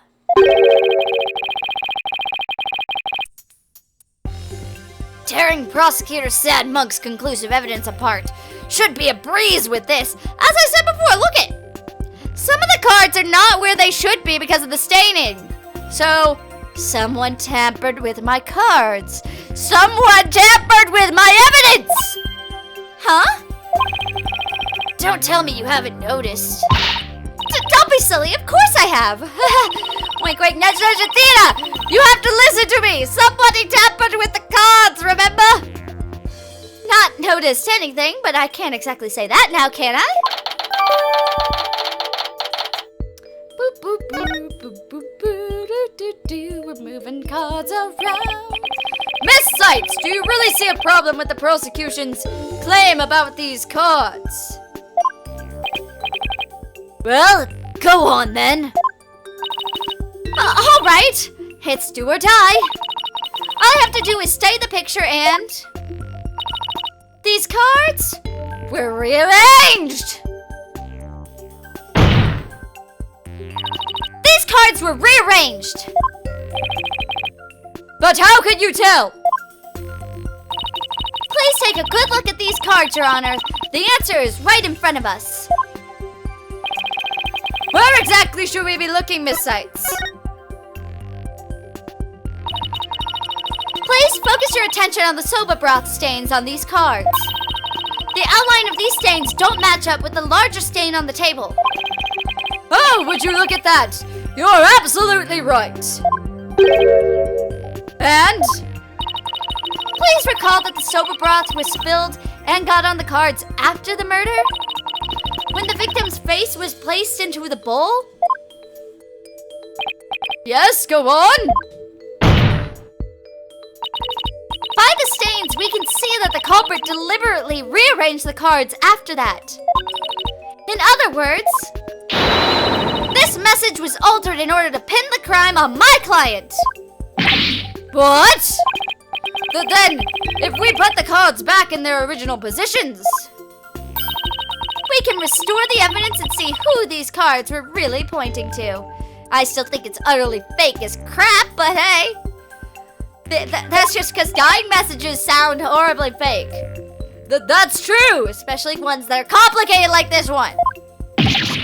Bokun. Then what are we waiting for? Let's do this! All I have to do is rearrange the cards so that the stains match up. Let's see.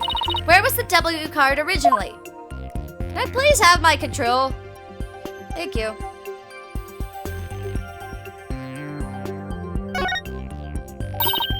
Perfect, okay. The H card is next. Let's see, where was this H card originally? I'm gonna stop saying what she says where it was originally and just do this.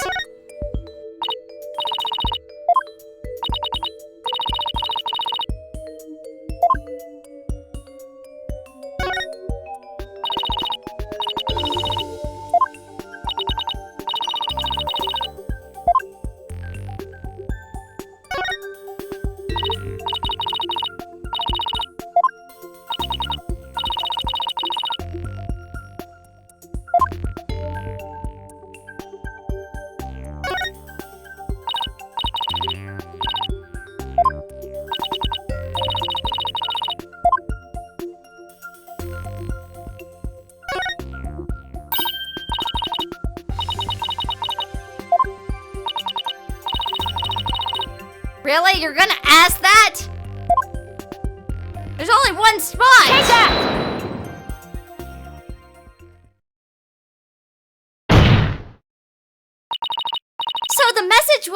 So the message, wet number 4, was originally supposed to say Owen 4th. And this original message is our clue of the identity of the true culprit. What? Dun dun dun! Heh! That indignant look on Prosecutor Sad Monk's face is positively priceless. I want to see it. Where is this? Where is this? Oh, this is absurd. So it was originally Owen 4th? It wasn't what, number 4? Maybe the lawyer's smarter than we thought.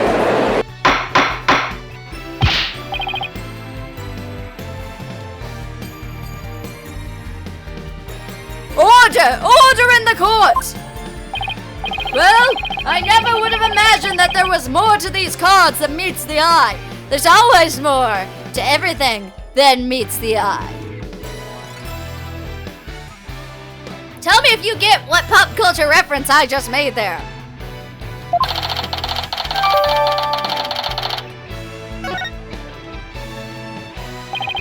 So now that's settled, what does this Owen 4th mean? I have no clue. Wait, am I? Who else do you suppose is to provide an explanation? Of course it's you. But I hadn't thought of it. I don't know what it is. Change the cards around. Change the cards around all you like. But if you cannot explain what the message means, then it is as worthless as you are, defense. It is not freaking worthless! It proves that somebody messed with my crime scene! After the murder! Okay? After the murder! So the original message is the message that should be evidence. Otherwise, you have no evidence. I throw out your freaking evidence because it's false! I just proved it was messed with. Just because I don't have an explanation for it right now does not mean crap, diddly squat! And you're going to say it as, and I'm going to be very upset with this game's horrible logic! And so the spring chick that fancies itself a graceful swan is brought back to Earth. I have to do something, but what? Still your thoughts for a second. There's a perfectly good witness to question over there. Oh, right! That's a good idea. Come on, Athena. Get a hold of yourself. Potato! Does the phrase Owen 4th mean anything to you?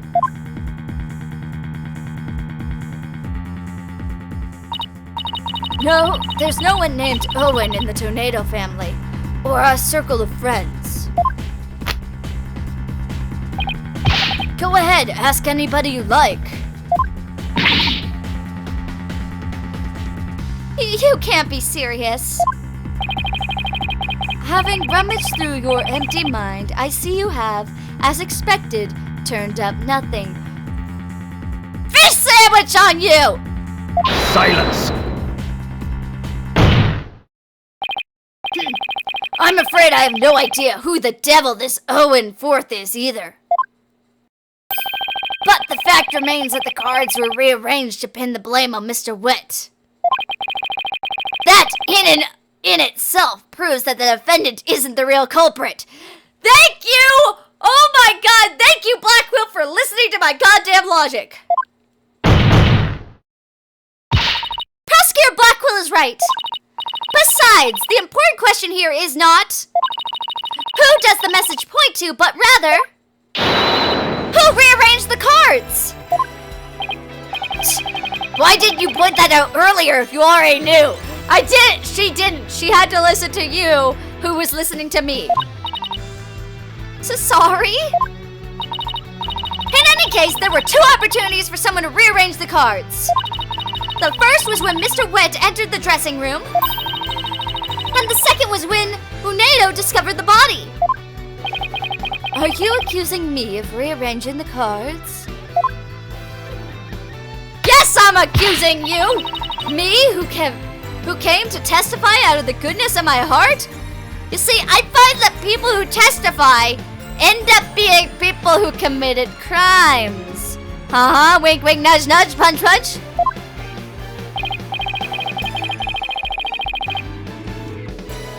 Well, you didn't exactly come running out screaming straight away, did you? Even a mere 2 or 3 minutes is more than enough time to get up to some devilry. So what exactly were you doing in there, Unedo? Blackwell's just like, I'm looking over my shoulder at you. I don't even have to look you straight in the face. I'm just going to do this. Put down the tea and spit out your answer.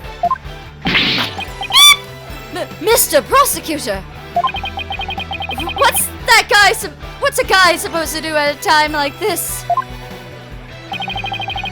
Silence is more precious than diamonds, witness. Therefore, you only need to stay silent. Miss Sandwiched you again! The defense is devious. They are waiting for you to make a slip of the tongue. Oh, I see! So that's what they're after, is it? In that case, Your Honor, I've decided not to say another word. Doesn't make you look any less suspicious, buddy.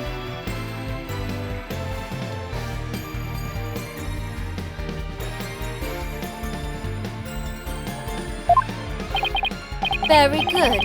After all, your right to remain silent is protected by the law. Well, Prosecutor Blackquill, any other brilliant ideas you'd like to share?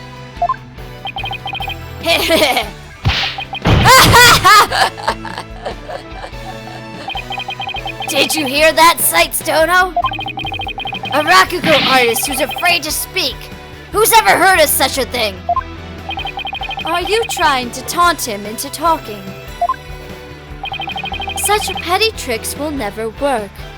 To you they never work. I cannot say so for our witness. That's right. I'm not going to fall for it. I'm only asking to hear your story. Besides, is it not your job to tell tales?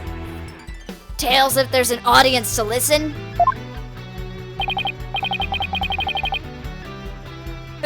Even so, I have the right to refuse to answer.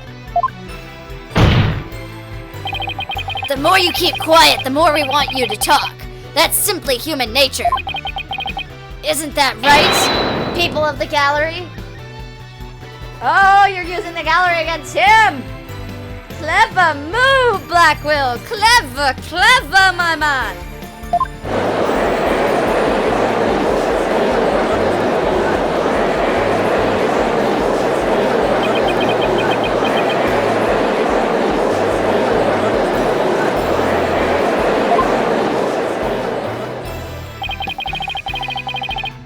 Even with this wonderful audience in front of you, you still refuse to talk?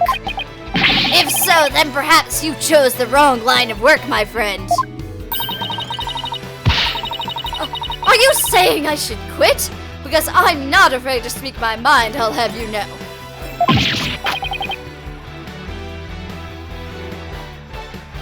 Oh no, never mind what I just said. You just agreed to testify. It is scary to talk. It's absolutely terrifying. But no, as a Rakugo artist, I must talk. If I don't, how can I ever show my face on stage again? Your Honor, I'm ready to testify.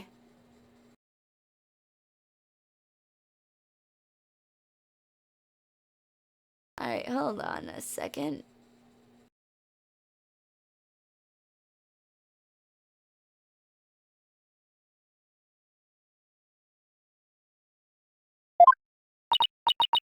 He did it! He managed to convince Unedo with his power of suggestion technique. Bully for you, Unedo. That's as real Rakugo artist should be. Oh, all right. If the witness wishes to testify, then by all means, please do. To be turned by such an obvious ploy. What a man of weak spirit.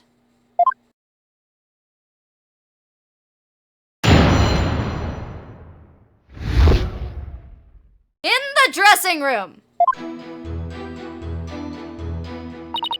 After my performance, I went to visit Shisho. I called him from outside the room, but he didn't reply. When I entered the dressing room, I saw Shisho slumped over the table, motionless. From what I can tell, there does not appear to be any inconsistencies in the testimony. Of course there isn't any, because I'm not trying to hide anything. Prosecutor Samadi's right. I don't see anything inconsistent either. But I did pick up some faint discord in Unedo's heart. Oh yeah, guys, it's time. Let's get it on time. Let's do this. Let's rock it. Let's make it all rockin'. We're going, we're rockin', and we're rollin'. Ponder all you would like, defense, but it is pointless. Your Honor, I believe there is no need for further deliberation. Hold it! I'm sorry, but you don't get to decide that.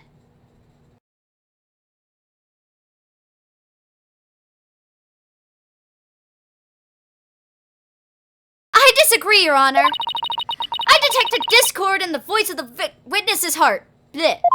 That's a clear indication Unedo is facing some sort of inner turmoil. Are you saying what I think you're saying, Miss Seitz? Yes. Yes, Your Honor. The defense would like to conduct a quick therapy session for this witness. Objection! Unedo, there is no need for you to submit to this so-called therapy. It's fine by me. I have nothing to hide. Bring it on.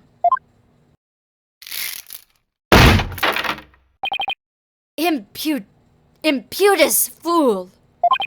Why will you not listen to the guidance of this humble servant of the Holy Mother? If the witness wishes to proceed, I see no problem, prosecutor. In one ear and out the other.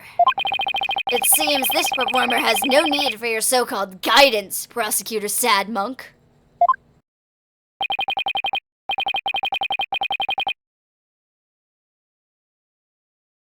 I'm sorry, I'm laughing at this twitching. Look at the screen, it twitches, it twitches, it twitches, it twitches. Okay, let's stop twitching. Thanks, Simon! I'm gonna make the most of this opportunity you created for me. Just keep your wits about you. I will! I will be keeping my wits about me so that she doesn't fail. Unedo, could you tell us again about what happened in the dressing room? Widget! It's a widget!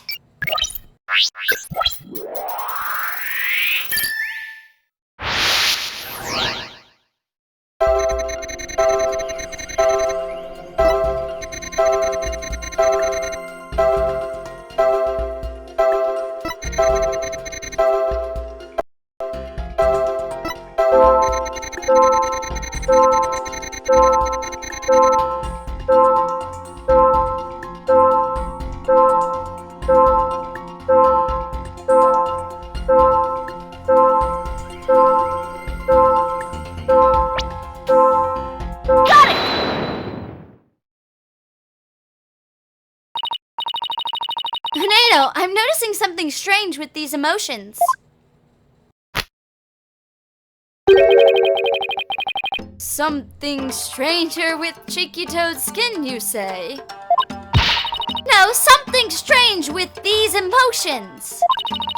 How could you have heard something stranger than Cheesy Toad's skin? I don't know.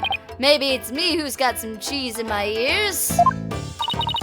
Did he will the floor to open up and swallow his cushions out of shame for that bad joke? The point I'm trying to make is that I noticed something unexpected in your emotions. Now stop hiding, come out from where we can see you. Bailiff, please bring the witness a few replacement cushions.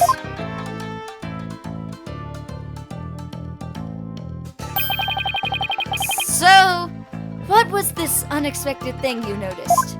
Too many cushions! Oh, come on! His Honor said a few cushions, not a few dozen! Now that we've all had a good laugh, please continue, Miss Seitz. Who's laughing? Focus, Athena. Don't let yourself get rattled. When you entered the room and saw your master slumped over motionless on the table, you weren't in the least bit shocked, Tornado. Don't you think that's a little odd? Is it, though? The lack of surprise means you are prepared for what you saw. And I think I know why. The reason Tornado wasn't shaken up when he saw his master's dead body is because he knew about his master's death! Oh! Tornado, I think maybe the reason you weren't shaken was because you already knew you would find your master dead.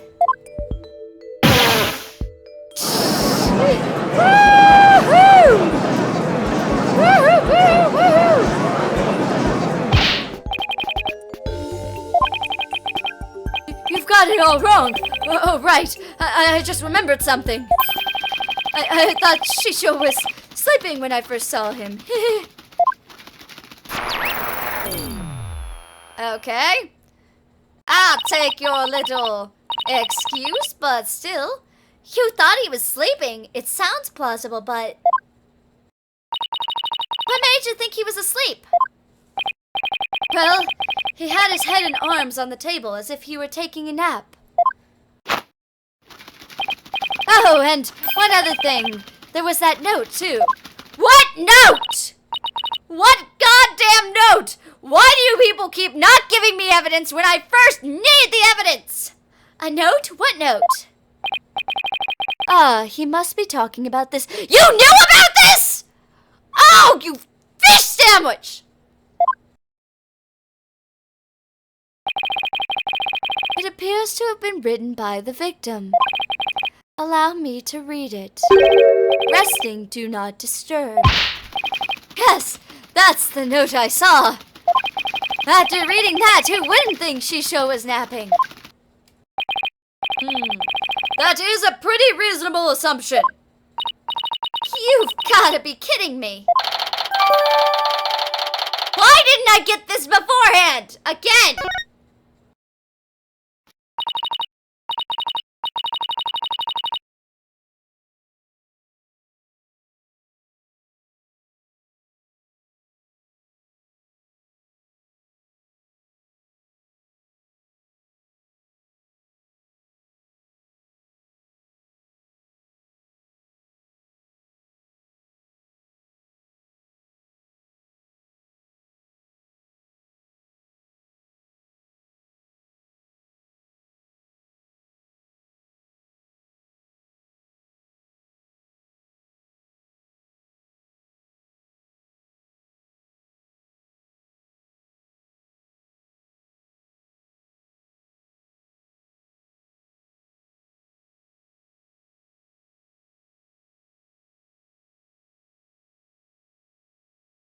Alright, sorry about that, guys. We cut out for a moment there. And I saw that we cut out, so hopefully nothing happened.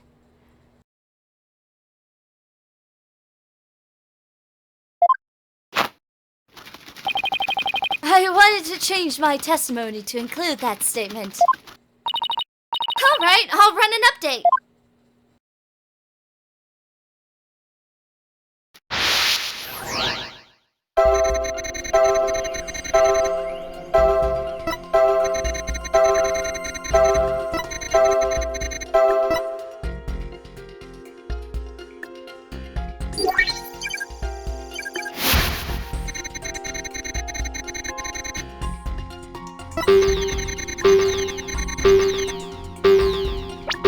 I'm sorry, what is with the anger, buddy?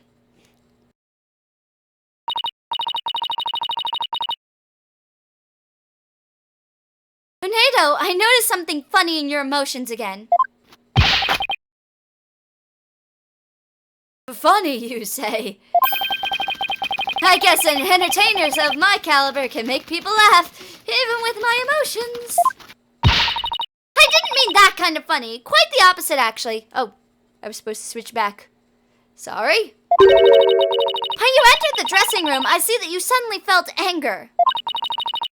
What I want to know is, what made you feel angry all of a sudden? What? Huh? Let's see. Oh yeah, now I remember. As I was going in, I whacked my little piggy on something. I was annoyed at my own clumsiness. Hey, you mean you stubbed your pinky toe? Just a little bump on my little piggy. No big deal. It's embarrassing, really. Sounds more like he's hiding something. I'd better dig a little bit deeper. No need to be embarrassed, Nato, but I'm afraid it's something we need to look into.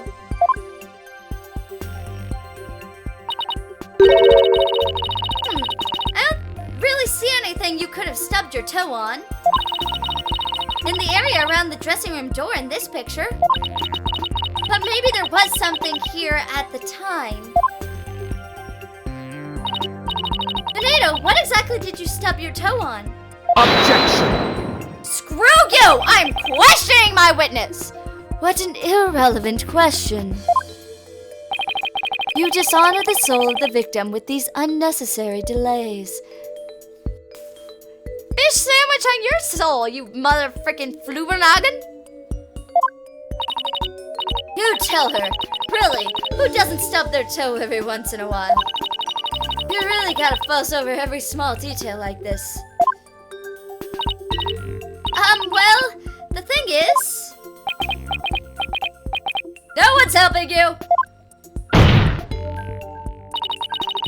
Even the most subtle fluctuations in a person's psyche can clue us into the truth. That's why it's important to get to the bottom of this question. Plus, if I back down now, who knows what new insult Simon will hurl my way? Oh my god, the television! Is there really no trace left on when Nato stubbed his toe on by the door?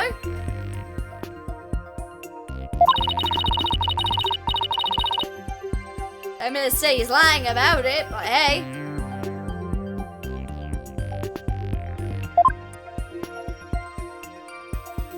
I am literally going to point this out because I feel like I need to. Because this is what I feel like needs to be pointed out, not what the game is trying to tell me should be pointed out. Take that! Please take a good look at this photo of the crime scene. Do you see it? This long track that goes from the door all the way across the room? Now that you mention it, I do see traces of something getting dragged. And the drag mark ends at the TV. This implies that the TV was originally by the door. I'm convinced that this TV is the object the witness stubbed his toe on. Well, Unato, how about it? Yes, you're right. It was the TV. Why didn't you tell me that from the beginning?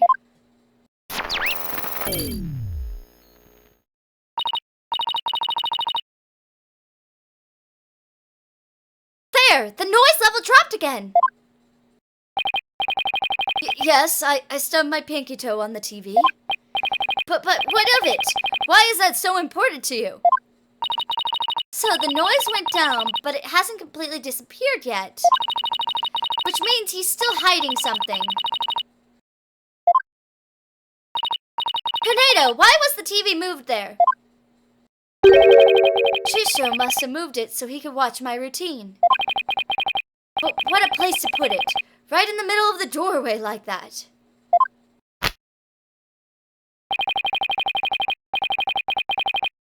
I didn't want to bump into it again, so I put it back where it belonged. Performance on stage can be viewed by the dressing room using that TV. That's right. It's a closed-circuit monitor that shows the stage.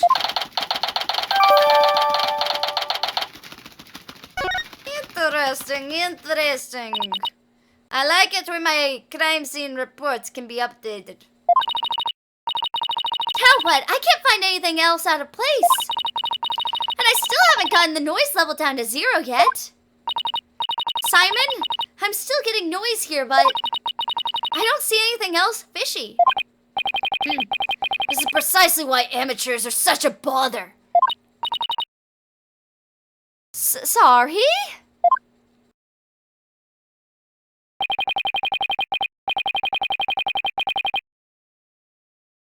I'm in no mood to play nursemaid here, but if that's what it takes to save the soba shop.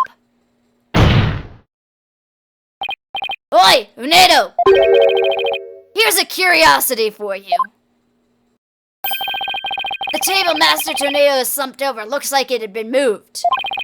Did you happen to bump into it while you were moving the TV back? Oh my. Yes, you're right.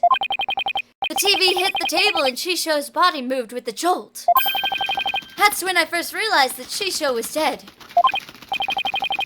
Oh, but how scared I was. I see, thank you. We're finally getting a more precise picture of how the body was discovered. But I'd wager you need to put the spurs on Unedo just a trifle longer. Right! I can't keep asking Simon to bail me out like this. It's time for me to regain my footing and really stand on my own. Unedo, what you said just now about discovering your master's death, could you please describe all of that again for the court in detail? Ah, all right. But before you do, let me just plug in the latest information.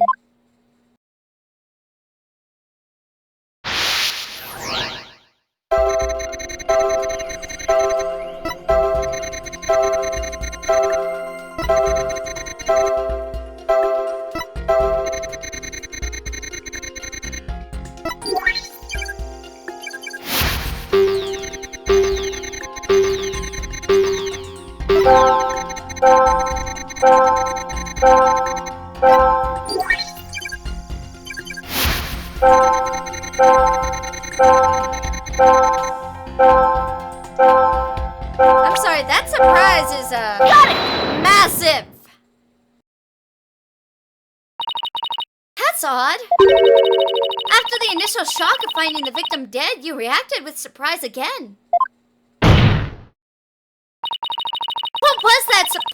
What was it that surprised you, Unedo, besides your master's death? Blech. What do you mean?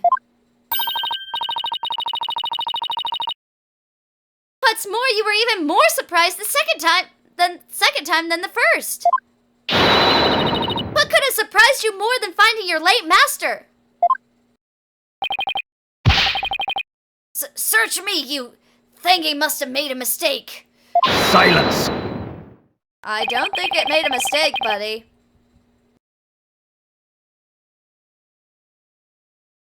The girl is as sharp as a trout, to be sure. But her ability to hear people's emotions is absolute. Thank you, Simon. Now, get to remembering, Unedo. What was it that surprised you? That was a compliment, right? Well, Ah!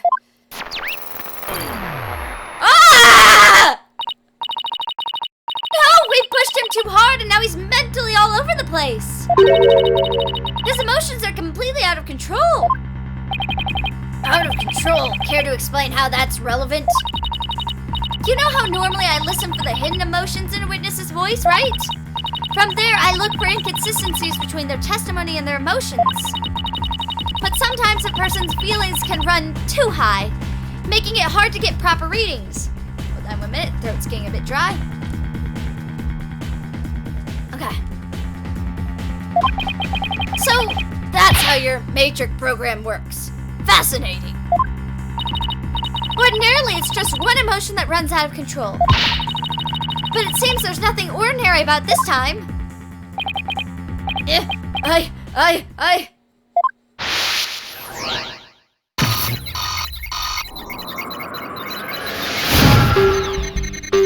Oh my lord!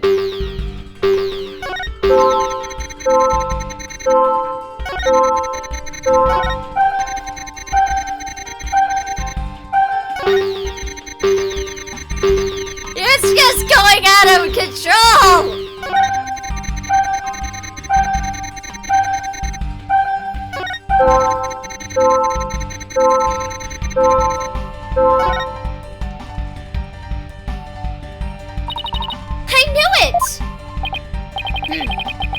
got your knickers all in a bunch now. Unedo has multiple emotions running out of control at the same time. I've never seen anything like this, ever! So how does one bring a situation like this back under control? I'll have to find the root cause of this tangled mess before I can treat him. If I can identify what's causing this emotional rampage, then I can touch the probe to dive in further. I'll need to point to what I think is the root cause and touch probe again. So through this process, I can identify exactly what's causing Unedo such distress. And that will help bring his emotions back under control. In that case, let's get started, shall we? Alright, I can't guarantee success, but it's definitely worth a shot. Time to look for the root cause of Unedo's rampaging emotions.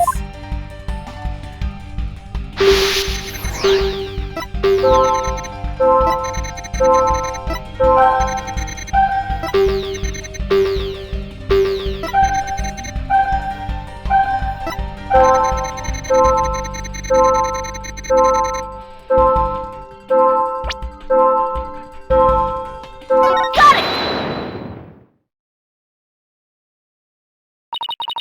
I get it now!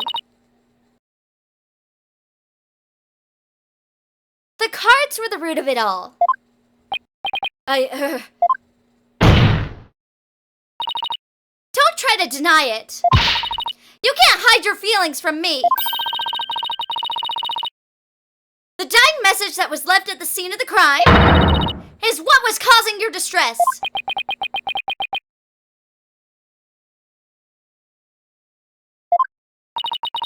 And if the dying message was the cause of all those feelings, then that means the phrase "Owen Forth" must mean something to you. Oh!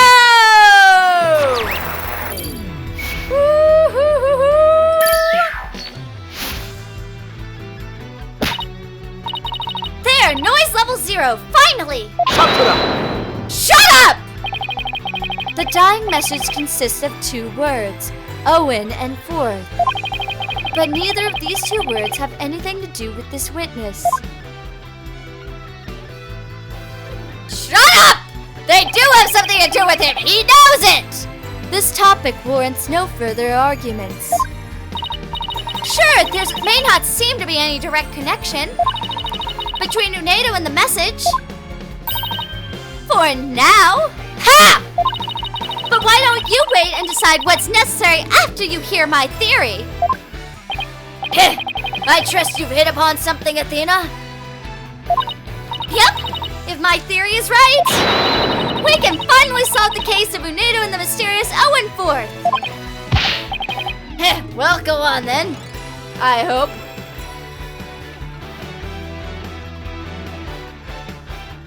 I have an idea what it means.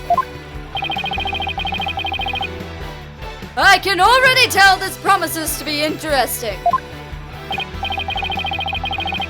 Now please share your theory with the court, Miss Sights. There was something puzzling to me about Unedo's out-of-control emotions just now. Namely that there were 3 distinct reactions present. I'd never seen that before, and I wondered how it could be possible. 3 emotions, different, Forth. He has multiple personalities?! That's my connection! Tell me this is true!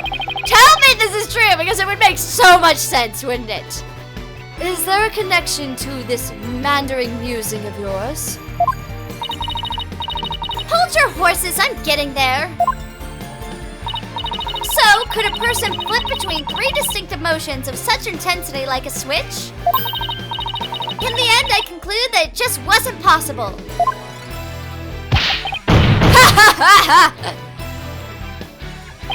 So that's it, is it? A bit unconventional, but I'll grant it. I'll grant that it's possible within the realm of psychology. Within the realm of psychology? I'm afraid you'll have to explain it for the old man up here on the bench. Your Honor, my is that Unedo... Yes! It's a possibility! I think I'm right! Plus the other two are horrible answers. Plus the other two are really, really bad answers.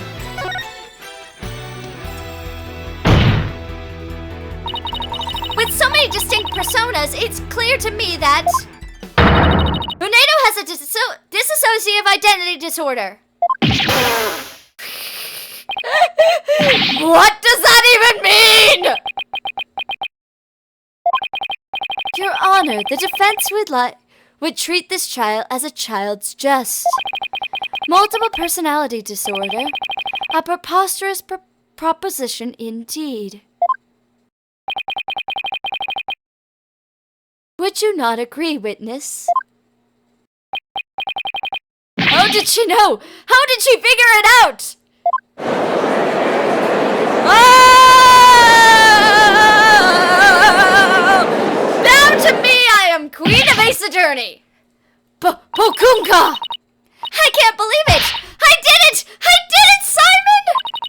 I read the papers on it before, but to think I'd see a case of it for myself? Blimey! Rakugo artist tells stories as different characters, but as different personalities? Hey, you lawyer girl!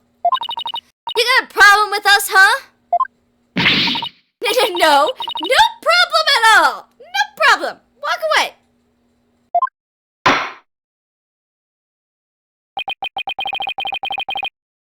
This is all very hard to believe. But now that we've established that the witness has multiple personalities, could each of them please introduce themselves to this court? Unedo Tornado. I am a Rakugo storyteller, as you know. Hello, everybody! Patches, the friendly jester here.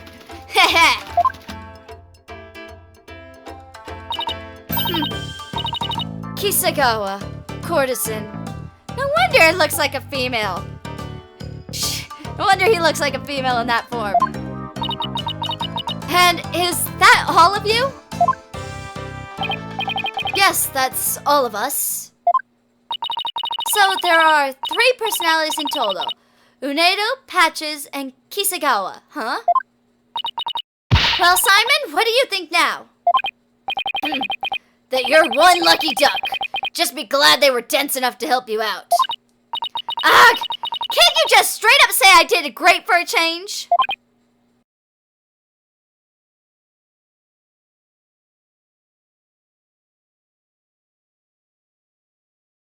You appear to be quite proud of your self-defense. I am very proud of myself, damn it! I found out that somebody had multiple personality disorder. Before the game gave me the option, I found it out. I am proud. But all you have done is infringe upon the privacy of the witness. I couldn't disagree more, prosecutor. Now that we know there are 3 personalities, a new way for us to interpret the meaning of a certain piece of evidence has arisen. A new interpretation? Oh, now I'm very curious. What is this piece of evidence you're talking about, Miss Sights? Knowing what we know about Unedo and his personalities, this now makes sense. Take that! Karuta cards. The Karuta cards? That's right, Your Honor. Recall the original dying message left at the scene. We didn't have a clue as to what Owen Forth could have possibly meant. But now, with this new information about Unedo and his personalities, isn't it possible that Owen Forth actually means a secret 4th personality of Unedo's? A personality named Owen! What? Pokunga! Unedo must have kept his dissociative identity disorder from us because he didn't want to be associated in any way with that dying message. No, that's not why. We kept our disorder a secret for a different reason altogether. We've been taking advantage of our affiliation to act out various Rakugo characters. If word of this got out, well, her reputation as Rakugo artist would be tarnished, as would the Tornado name. That's why we kept it a secret from everyone except the members of the Tornado School. Wait, members of the Tornado School? Dying message, implicate... She tried to implicate you! Oh, you're not my murderer, you just messed with my cards. Okay, so here's what I think happened. Lovely, stupid pink-haired lady who was from before, who really, I'm not gonna remember her name right now because I don't care, is my murderer, like I thought she might be because of how she was talking. Because she knows his secret, she implicated him in the murder of the master. He saw that he was implicated for the murder, knew he didn't do it, and decided to try and blame it on, dun, my client! I think I have all the pieces. I think I solved the puzzle. But how much longer do I have before I actually solve the puzzle? But really, there's no fourth personality. It's just the three of us in here. A plausible enough sounding story. But it doesn't prove you didn't rearrange the cards, does it? But... I will concede that it is highly likely that the witness rearranged the cards. Is Prosecutor Samadhi actually agreeing with us? However, is it not also possible that the accused killed Master Tornado?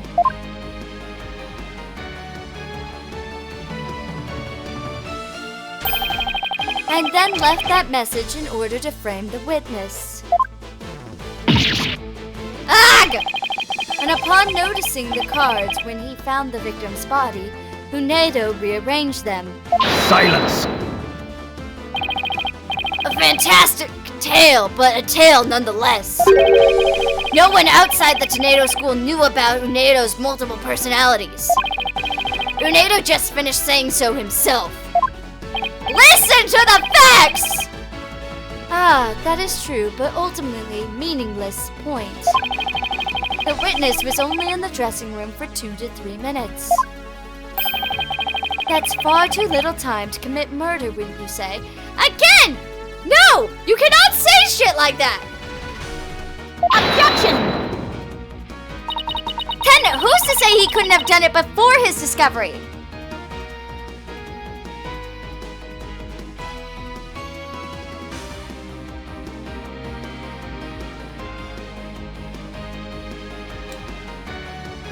Objection!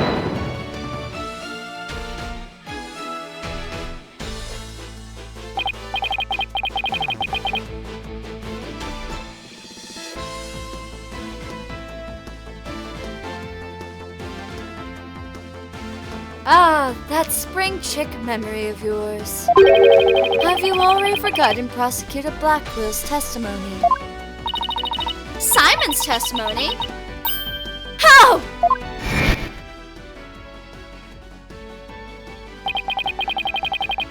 Geru escorted me to the dressing room, but we heard the sound of Rakugo being performed from within. Thinking the master was rehearsing, we decided to wait in the hall until he was done. My question is, couldn't he have been killed before this, since there was a television that was playing a closed circuit of what was going on stage, where you could obviously hear Rakugo going on? Bum, bum, bum!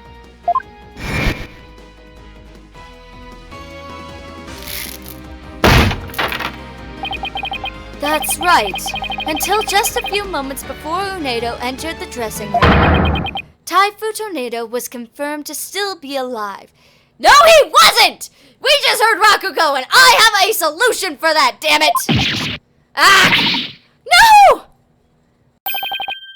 Not only that, Tornado was on stage until just before he discovered the body.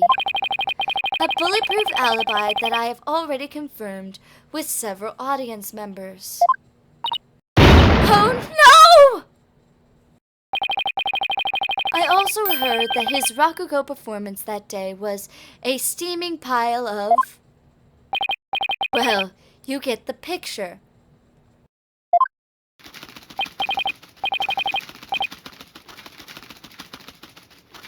Yes, I'm afraid so. Really stunk up the stage, I did. And yet I have a perfect alibi. Give me this alibi of yours, buddy. I don't believe you're the one who did this crime, but hey, I got to actually try and commit somebody to be my murder victim, my murder suspect. So I gotta pick you apart like there's no tomorrow. Okie dokie, Smokey.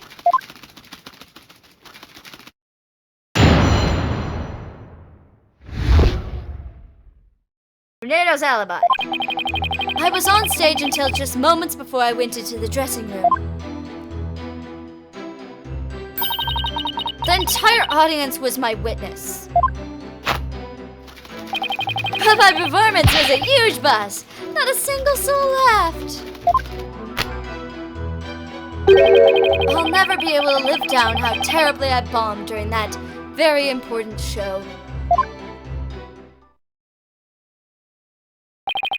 Tornado was on stage before he found the body, so he could not have committed this crime. I say it means nothing, because guess what? Since you don't know the way he was murdered, except for the fact that he was apparently strangled, we don't know if somebody had to be in the room to do it to him. I can think of a lot of ways that you can make somebody seem like they were strangled and not actually be there to strangle them. I won't mention them because I'm not supposed to know these things, and I sound creepy to myself just by that sentence I said. It is time to let it all go, defense, and move on. Nerg! Well, get this, Prosecutor Samadi. The Wright Anything Agency never gives up. We fight to the bitter end.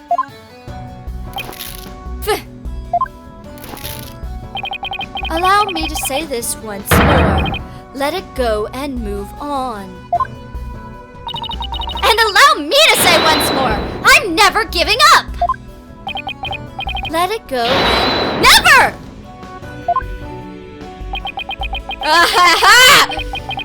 This is pointless. You're pointless!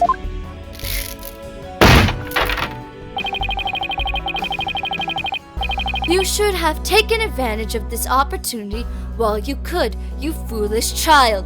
You're the foolish child here, Nayuta! Your worthless convictions only serve to prolong the accused's suffering. If words will not sway you, then perhaps pain will. Hey! Wow! Oh no! Anything but this! Oh my god. You flubbernoggin! さてら今おまんどもさましで足し抜けたれがせよそろか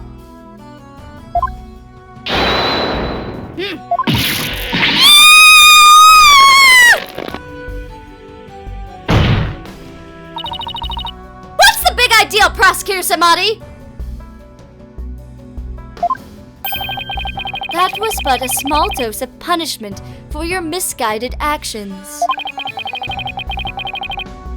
Never gonna give you up, never gonna let you down. Yes, that's how we sing Athena's song. Thank you, people in the audience, called the chat room. Mainly the lovely user by the name of Say Black, who literally just said that right now. Are you now a bit more inclined to give up as instructed? As if! In that case, you must require another dose. Screw you! Oh! Yes! Oh! Oh, yes, thank you! Thank you, Blackwell. See, guys? Prosecutors rock. He's number 3 on my prosecutors rock list. As you guys probably have already met number 1 and number 2. Not bloody likely. Ugh. I don't give 2 flips about your beliefs. But if sites don't know where to submit to you here, I won't be able to eat good soba anymore. That's right! That's right, we'll take any excuse to keep our lovely allies close. For Mr. Wet's future and Prosecutor Blackwell's stomach, I will never give up! You will rue those words, Defense. Of that I can assure you.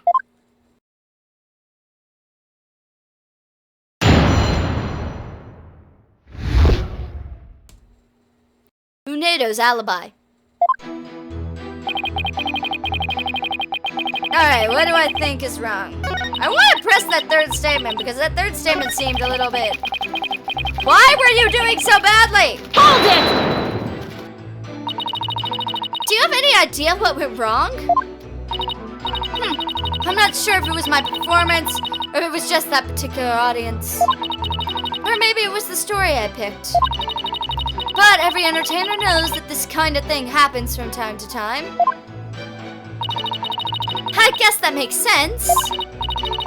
Still, I wonder how he could have flopped at his own commemorative show.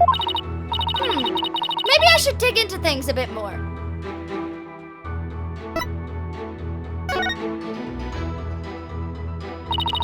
Could you tell me what Rakugo's story you performed? I could, but I'm not sure it would mean anything to the unintended. Well, even if I might not get it, can't you at least try me? Alright, if you insist. The story I performed is called Toki Soba, otherwise known as Time Soba. Time soba, huh? Maybe Unado's right. He only said the name of the routine and I'm already lost.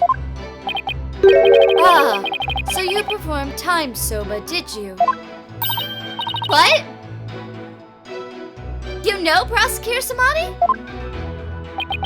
In the course of my studies last night, I became familiar with a number of stories. I must say, Defense, you would do well to prepare better for your next trial.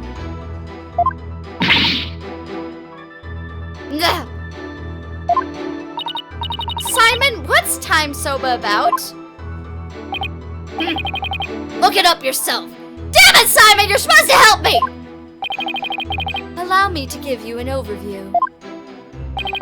The story takes place on a winter's night. A man orders a bowl of soba at a street stall. How you doing, sir? What can I get for you? I see you've got seaweed top hamaki soba. I'll have a bowl of shippuko. I'm not even gonna try to keep up. I'm not gonna try. I'm sorry, guys. Oh, God. We've been at this for a long time. I'm very shocked. Is that so? Well, it's great. Oh, God. Whoa, prosecutor! The customer talks on and on like this. Finally, when he is done eating, he goes to pay for his soba. So how much? That'll be 16 months, sir. Hi.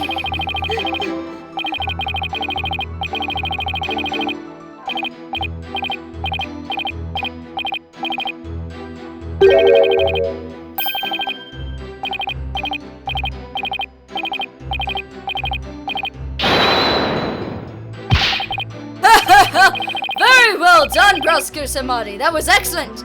You guys see why Rakugo is very seldom understood? Huh? I don't get it. What's so funny about that? Don't you see? The customer paid with coins, counting them out one by one. Then, just after counting 8, he asked about the time. And the soba vendor answered with 9. Oh, now I get it. He made the vendor say 9, and then he continued counting from 10. Ah, exactly!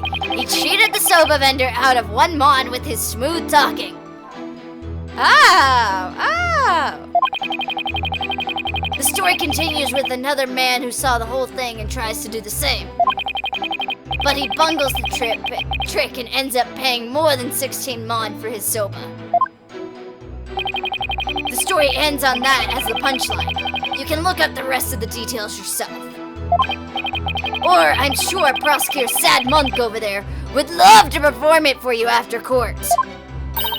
So basically, it's a story about a man cheating on his soba bill. That's kind of petty, isn't it? Is it that really all you have to say about this classic story? Time Soba is such a well-known Objection! Fine! So you studied a lot! But we haven't the time for a lecture detour right now, Prosecutor Sad Monk. Aw, I wanted to hear a little more, but I suppose it is off topic. Getting back to the matter at hand, Miss Sights, the witness, stated that the story I performed is called Toki Soba, otherwise known as Time Soba. Would you like to add this statement to the testimony? It's always about adding stuff to the testimony, Judgy Boy. You always have to know that I want things added.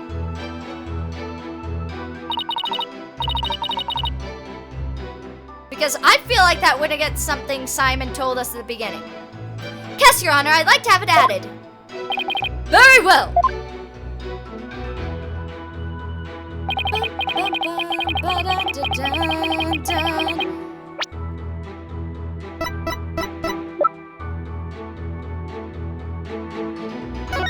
Am I correct? Am I correct?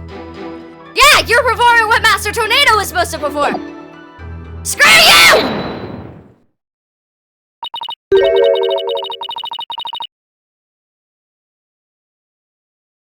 Tornado, isn't there something odd about the routine you performed? Odd? No, I don't think there's anything odd about it.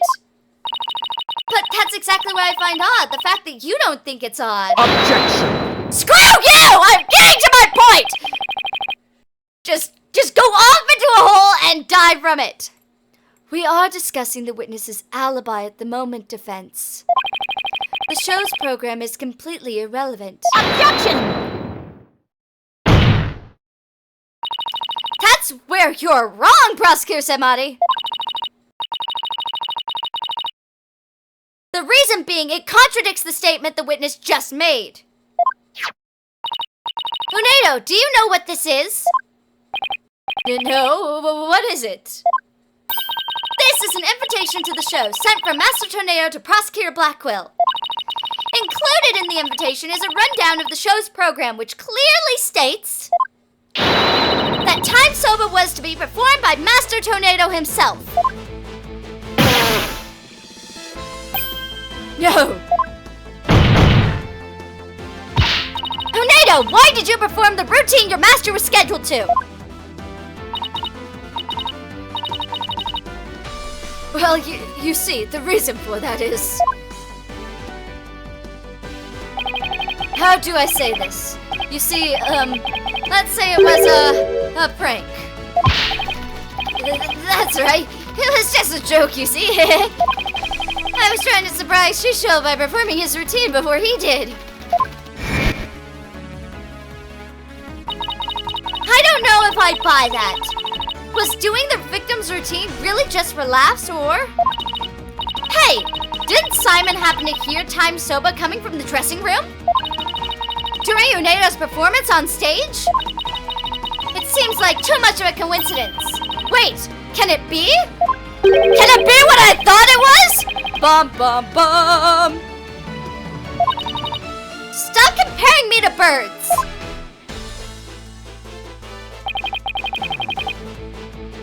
Then cease this bird brain timidity. If something has occurred to you, then lay it out for us already.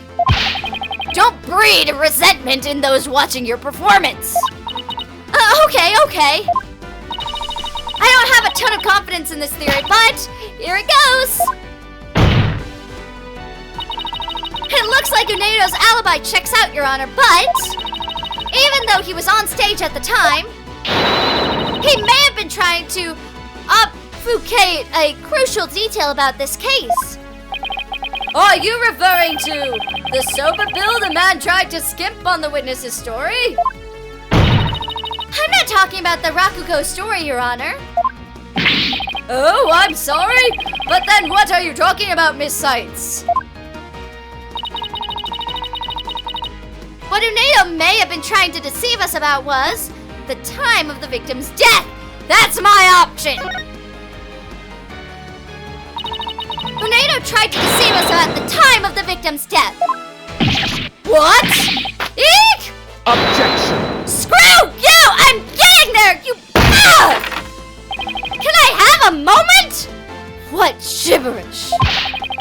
Prosecutor Blackquill even testified to the victim's time of death. I know, but he only testified to that way because he and Giru had been completely taken in.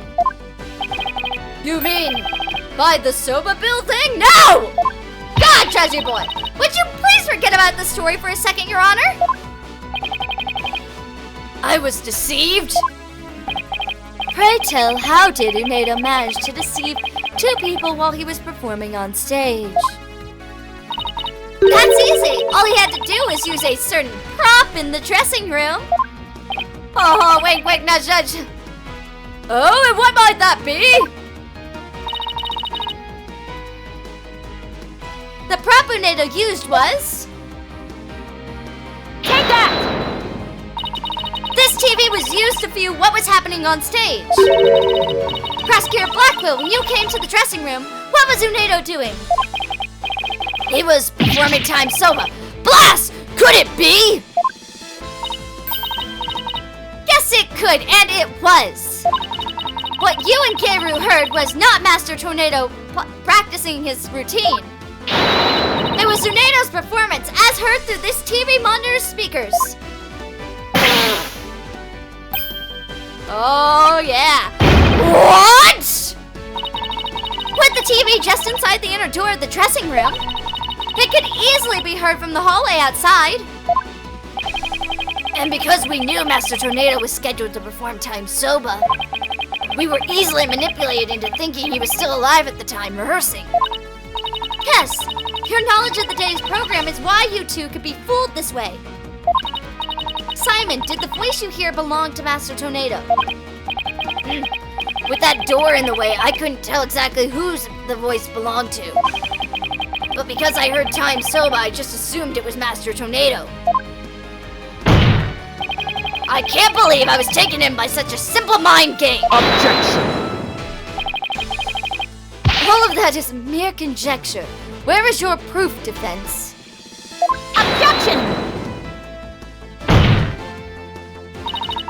Unedo moved the TV back when he discovered the body. After all, he couldn't very well leave it by the door. Because then someone might figure out the trick he had been playing. Nyah. And there's one more thing about Unedo's actions that's suspicious. And that is... the fact that he flopped so badly on such an important occasion. What's so suspicious about that? Even pros slip up once in a while, you know? But I believe that this time it was intentional. Because Unedo knew it'd be strange to hear laughter coming from the dressing room. Oh my! Yips! It's all just a bit too perfect to be sheer coincidence.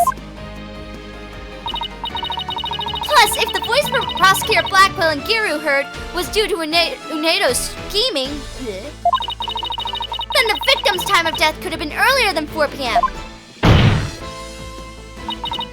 In other words, Unedo could have killed Master Tornado himself. And worked to give himself an alibi! We've got you by the stones now, Unedo. You better confess to everything. Nyeh. Da-da-dots. Well, witness, what do you have to say for yourself? Seriously, what do you have to say for yourself? You evil douchebag who made me go through all of this pain just because you wanted to keep an identity hidden? At least that's what I'm hoping you were trying to pull off here.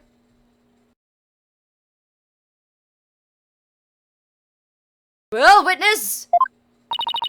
We demand an explanation. Da-da-dots. Unedo? Nuck. I confess. I tampered with the crime scene.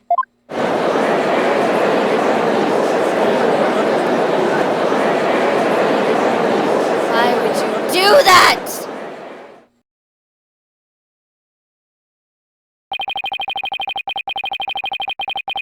Is it the defense's claim that Unedo Tornado is the true murderer in this case? If he tampered with the crime scene, then we have to at least consider him a suspect. Now wait just 1 minute.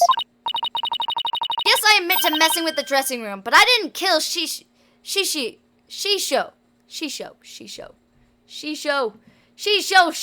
by the seashore.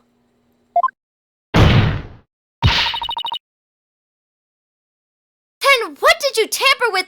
Then why did you tamper with the crime scene? I refuse to answer that question.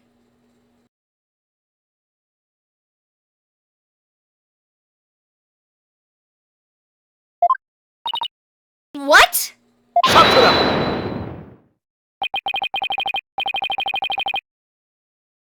If you suspect this witness, then I have a question for you. What could it be this time? Tornado had absolutely no reason to murder Taifu Tornado. After all, why would Tornado kill the man who recognized his skills and promoted him? Oh! His motive was, I can't think of a single thing. It appears you are also not aware of one other fact. And that is? That the accused visited the dressing room before 4 p.m. as well. Is it not natural, then, to suppose that the accused killed the victim at that time? What? Nobody told me Mr. Wright had also gone there before 4 p.m. We were only discussing the time frame after 4 p.m., so I didn't think to mention it. Screw you, you Joe! That is a very important information. I am sorry. That is very relevant. But now that you have made the time period before 4 p.m. relevant... Uh-oh. I don't like where this is heading. So you really do not know what your client was doing during that time frame, do you?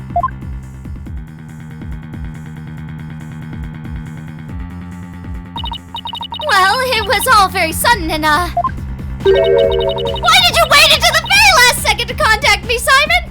This crime happened yesterday! I do not think it was his fault! Oh, I'm getting sick.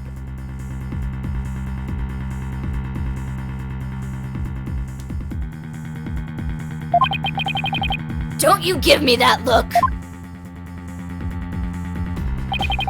And just so you know, Bucky never told me he had visited the master before 4 p.m. either. This sort of thing is exactly why that prosecutor keeps calling us unprepared. The defense will stop squabbling this instant. So sorry, Your Honor. Prosecutor Samadi, please continue. Thank you, Your Honor.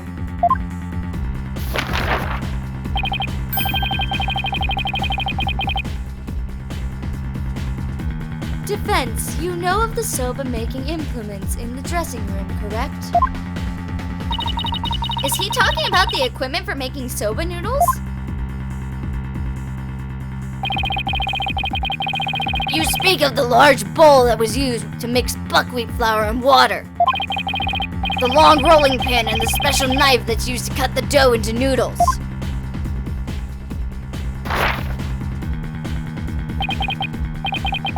Precisely. These tools all came from the accused soba shop. You mean they didn't belong to Master Tornado? Mr. Wright had visited the dressing room to give the victim a soba making lesson.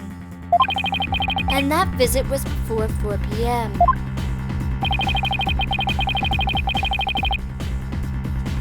I'm afraid that after the accused kneaded the dough and made those noodles,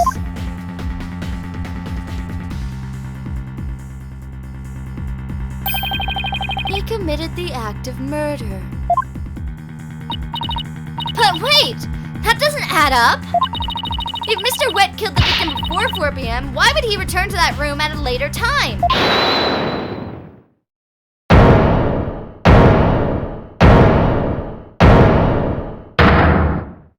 Crap! Crap, our drunkard is in the room! It's Silva, your kid and caboodle when it comes to noodles. Oh my! Hiya, Miss Chickadee. Hey, Simon. The reason I went back is because Master Tornado ordered uncooked noodles. Mr. Wit!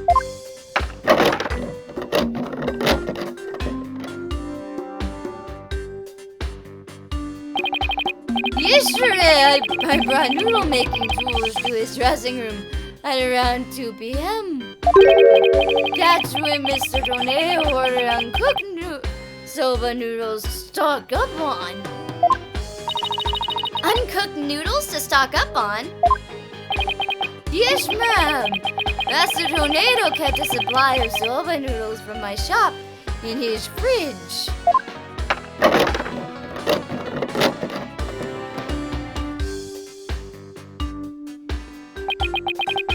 He only had one shipping left, so I went back to the shop to get more. One serving of noodles in the fridge? But I thought the fridge was practically empty. Anyway, the whereabouts of the missing noodles isn't all that important right now. You ran into me and Gary when you came back to deliver the uncooked soba, correct? That's right, Simon. I made a time out of my busy day to deliver him the noodles. And you know what? He ignored me when I called him from the inner doorway. He just kept mumbling Rakugo line for ages, so I got mad and went back to my soba shop. Ah, so that's why you got mad. If what he's saying is true, then there's no way he could be the murderer. I swear I'm telling the truth, Miss Chica. Not on me! Not on me, buddy! Bailiff, quick! Get this man to the infirmary!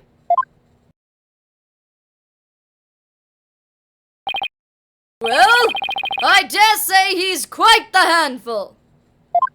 Your Honor, please accept the statements Mr. Wet just made just now into evidence. Objection! Screw frickin' you! I believe the accused's statement about going into the room at around 2 p.m. is true. For it falls within the victim's estimated time of death. That opens up the possibility that the crime was committed between 2 and 4 p.m. That's some critical information! Yes, Your Honor.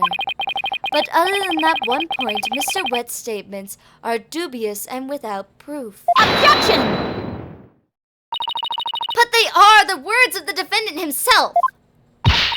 Simon, back me up here! He has a point. If I were the prosecutor, I wouldn't accept them either. While I understand the defense's feelings on the matter, this court is unable to accept anything other than the time the defendant made his visit. No, now what do I do? I trust you have no further objections, defense. Oh, no. At last, the time has come to send the soul of the victim onward to the Twilight Realm. Silence! Thank you! What are you yammering about, Prosecutor Sad Monk? We still have something that we need to question Unedo about. We do? Like what? Like Owen! Who the hell is Owen? I want to meet the personality of Owen. Don't just stand there. But we don't have any evidence left to present. Have you forgotten already? Isn't there still a hidden witness you have yet to question? A hidden witness? Oh, that's right! Your Honor, there is still one more issue we haven't finished discussing yet.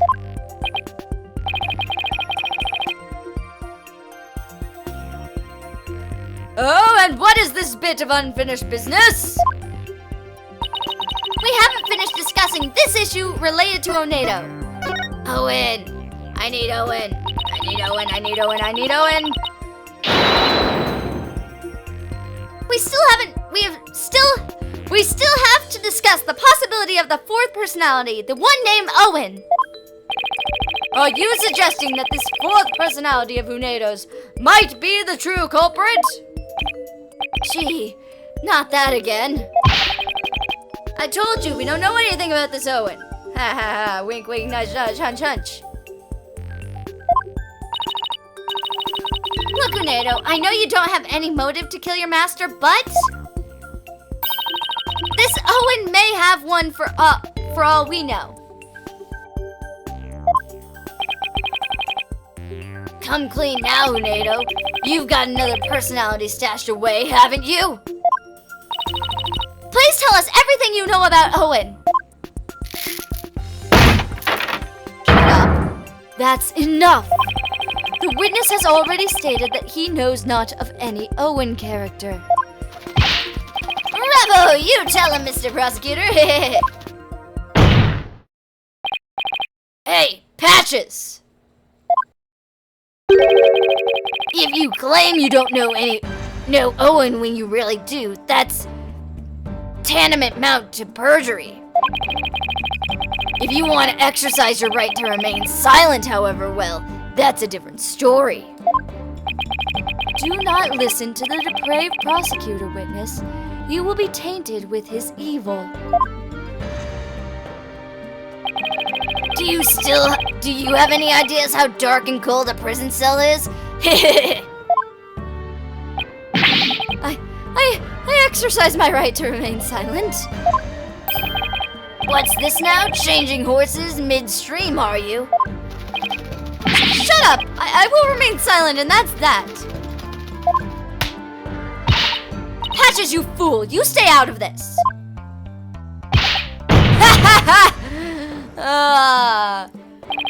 Patches is not the brightest bulb in that box you call a noggin, is he? The fact that he switched from I don't know any Owen to I will remain silent is proof that he does know about Owen. There it is again. Simon's formidable psychological manipulation tactic. I'm sure glad he's on my side today. Objection! You dirty, despicable, depraved prosecutor. You were leading the witness. Witness, there is no need for you to submit yourself to the defense's questioning. Objection! Your Honor, Unedo is definitely hiding something. Please allow me to question this witness about the existence of Owen. I suppose only this witness can confirm or deny the existence of Owen for us. Very well, I will allow the defense to proceed. Bokunka!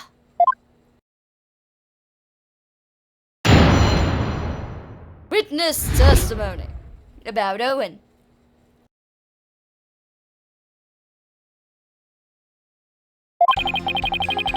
I've never met any personality named Owen.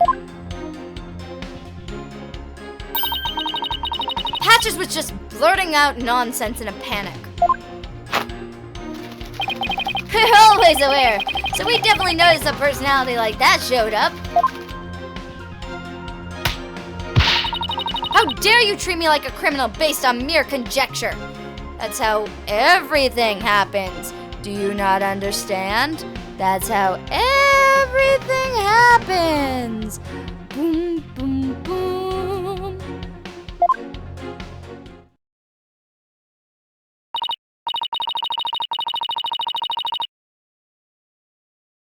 Wow, how am I supposed to deal with the testimony of 3 personalities? You don't. It's simple, you don't deal with it.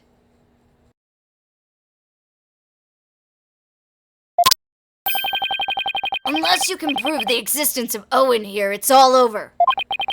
You'd best screw your courage to the sticking place and attack their testimony head on. All right, I will. Just stop piling the pressure on me. I have to draw out some info. Anything to drag Owen out into the open.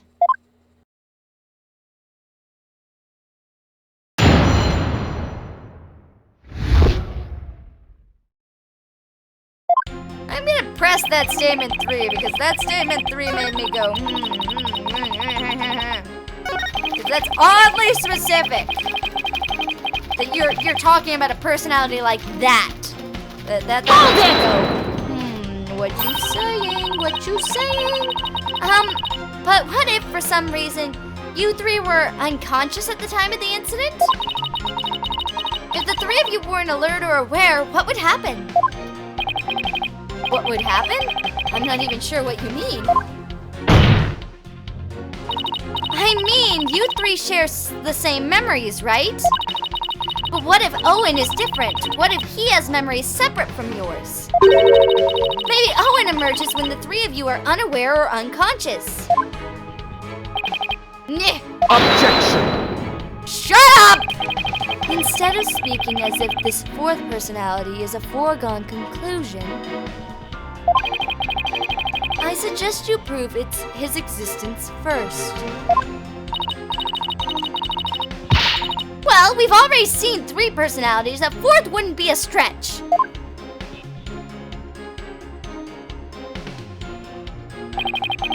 You dishonor the victim and this court by jumping to such conclusions without proof.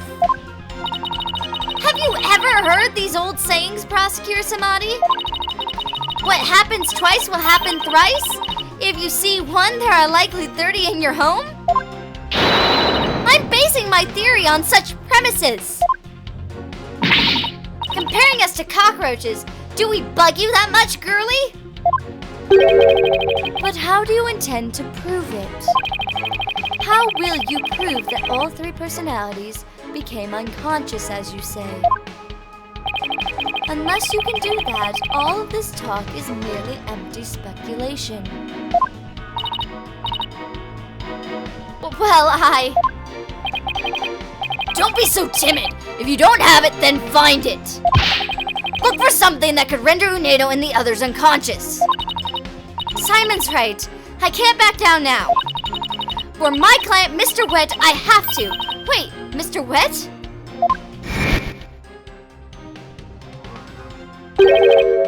Let me rest? Maybe if I were a lump of regular flour dough for udon noodles. But I'm fresh like my soba, and you don't let soba dough rest. It's all about the free freshness. Grind the buckwheat seed fresh, cut the dough fresh, and boil the noodles fresh.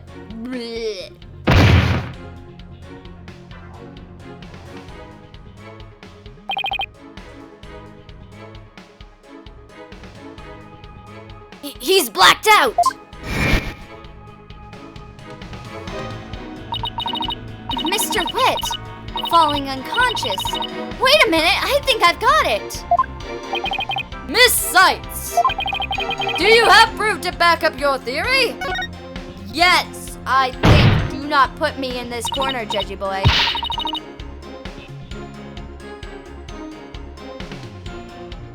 Yes, Your Honor, I do. The proof is right here in the crime photo. Is it? It is. In that case, please point out what supports your theory. This most likely is what caused Unedo to lose consciousness. Bum, bum, bum, bum. Alcohol! Take that!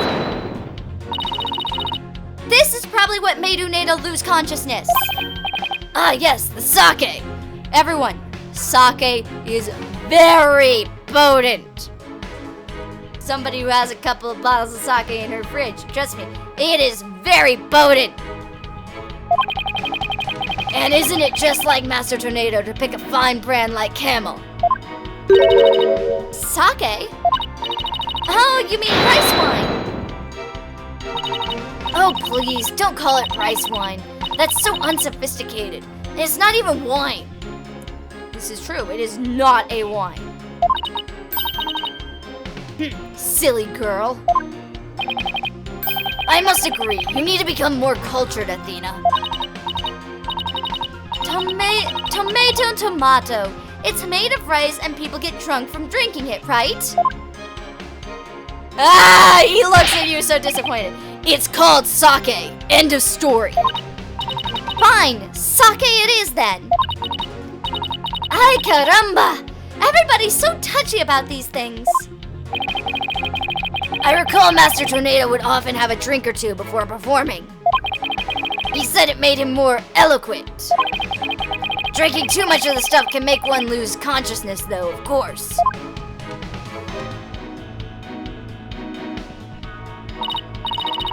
And look, there were 2 glasses on the table. Tornado, I believe your master offered you some rice wine. I mean sake. Sake. And then you must have drank too much and passed out. That's when your 4th personality, Owen, emerged.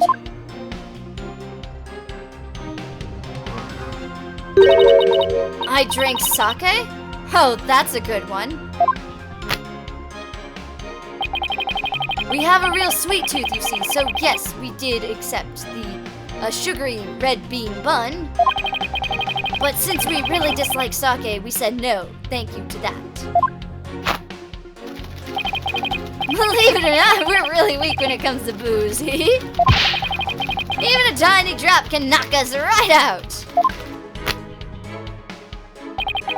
So you see, I had a sweet manju bun, but I didn't drink any sake. Ooh, you had a manju bun. Interesting. What? But that can't be right. The defense demands that the glasses be examined right away. You amateur, do you really think I had not already done so? I don't know anymore. Sometimes you're a wonderful prosecutor. Sometimes you just do stuff that I can't understand. Your foolishness is beyond the pale. Don't tell me! There was no trace of the witness having touched either of the glasses, naturally. Right, of course. Okay, so, something had to be in the manju bun. Miss Seitz, would you like the witness statement added to his testimony? Yes, please, Your Honor. Very well. Statement has been added to my testimony. Testimony. I'm going to present something I see on YouTube. This shows what most likely made Unedo lose consciousness. That note. Are you feeling lightheaded, child? Or perhaps a bit peckish? I'm not hungry, and my head feels just fine, thank you very much. Look at the paper on this note is written on. Isn't there something familiar about it? What exactly is your point, defense? It looks like the goddamn sake bottle! Are you that thick? This faint design here reminds me of the paper from... Yep. It's a piece of the wrapping paper on the box of manju buns by the victim on the floor. Unedo, you may not have drunk any sake, but you did eat a sweet red bean bun, right? Well, yes, that's right. I don't know if you're aware of it or not, Unedo, but I believe the manju you ate caused you to fall unconscious. The bean bun? But how? Because those buns contained a secret ingredient. A very punchy secret ingredient at that. A punchy secret ingredient? Yes. The design on the wrapping paper matches that of something else in the room. Ooh, wink, wink, nudge, nudge. It does? The design on this object matches that of the manju box design wrapping paper. I just have to keep pointing this exact same item out multiple times. The camel pattern is the same as the one for the camel brand sake. Bum bum bum bum bum ba-dum.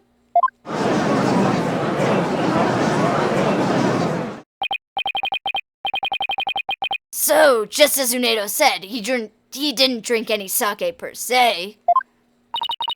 But he did eat some. Impossible. Not impossible, improbable, buddy. Improbable. Unedo had a camel brand red bean bun, which boasts a nice shot of sake as one of its ingredients. So the defense is claiming that Unedo passed out after consuming a camel sweet bun, which allowed a fourth personality named Owen to emerge. Is that correct? Yes, Your Honor. That's exactly what I'm claiming. But there's one thing that bothers me. Wouldn't the alcoholic content of the buns evaporate as they are steamed?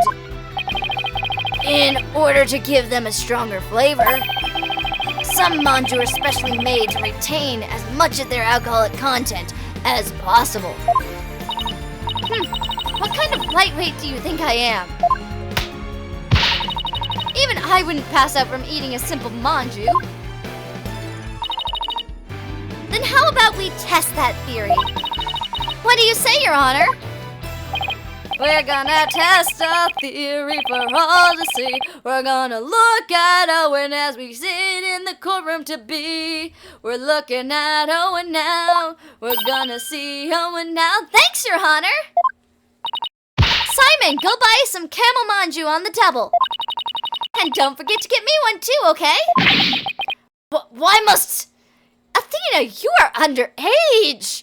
You are only 19. You cannot have sake. You couldn't even have sake in Japan. No, you are underage, lady. And while you're at it, Prosecutor Blackwell, you will get one for me as well. I'm not the courthouse stable boy, you know.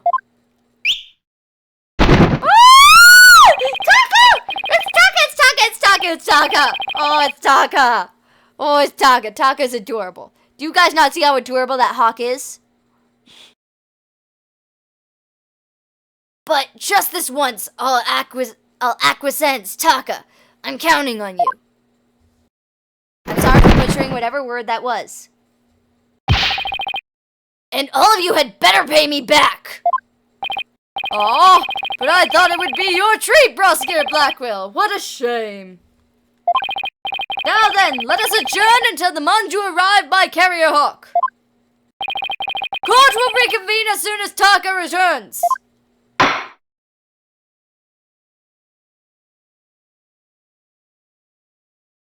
Yeah. Yes! Finally! Oh my god, okay.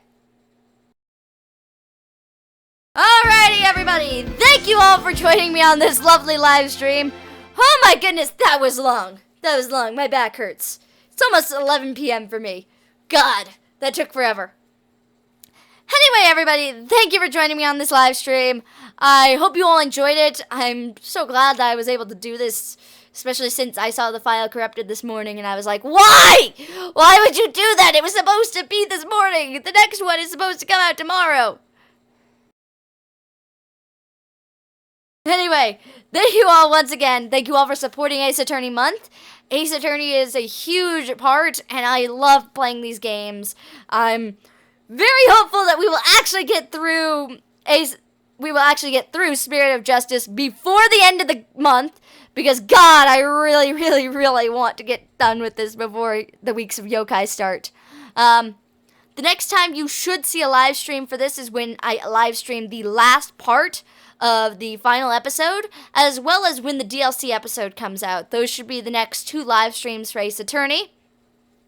For this Ace Attorney game, tomorrow we will be live streaming the 3rd part of Chapter 1 of the Great Ace Attorney. So join me tomorrow for that live stream. Should be about 4 to 5 p.m. Mountain Standard Time. And I say Mountain Standard Time because that's the time zone I'm in. So I do apologize, everybody. Thank you, everyone, for joining me once again. As you see, if you are watching this post-live stream, we are now changing to my objection screen. Alright, yeah, nope, not that one. Alright, you never saw that. You didn't see anything. Alright, we are now on my objection screen. If you will click on that top button, you will head on over to my playthrough of Miles Edgeworth Ace Attorney Investigations, where we take a little spin on the Ace Attorney formula and play as Miles Edgeworth as he solves cases like a boss. Or you can click on that button down below, right under it, to head on over to my playthrough of Phoenix Wright Ace Attorney Trials and Tribulations. Oh yes, Trials and Tribulations, the moment where you meet the she-devil herself. And if you really like the content that you see on this channel, you can click on that big red button down below to subscribe to the channel today. Thank you all so much for all the support and love, and I am so thankful that all of you guys are willing to watch this content and willing to stay with me for this entire stream. It's amazing. Anyway, I will catch you all on the flip side. Bye, everyone.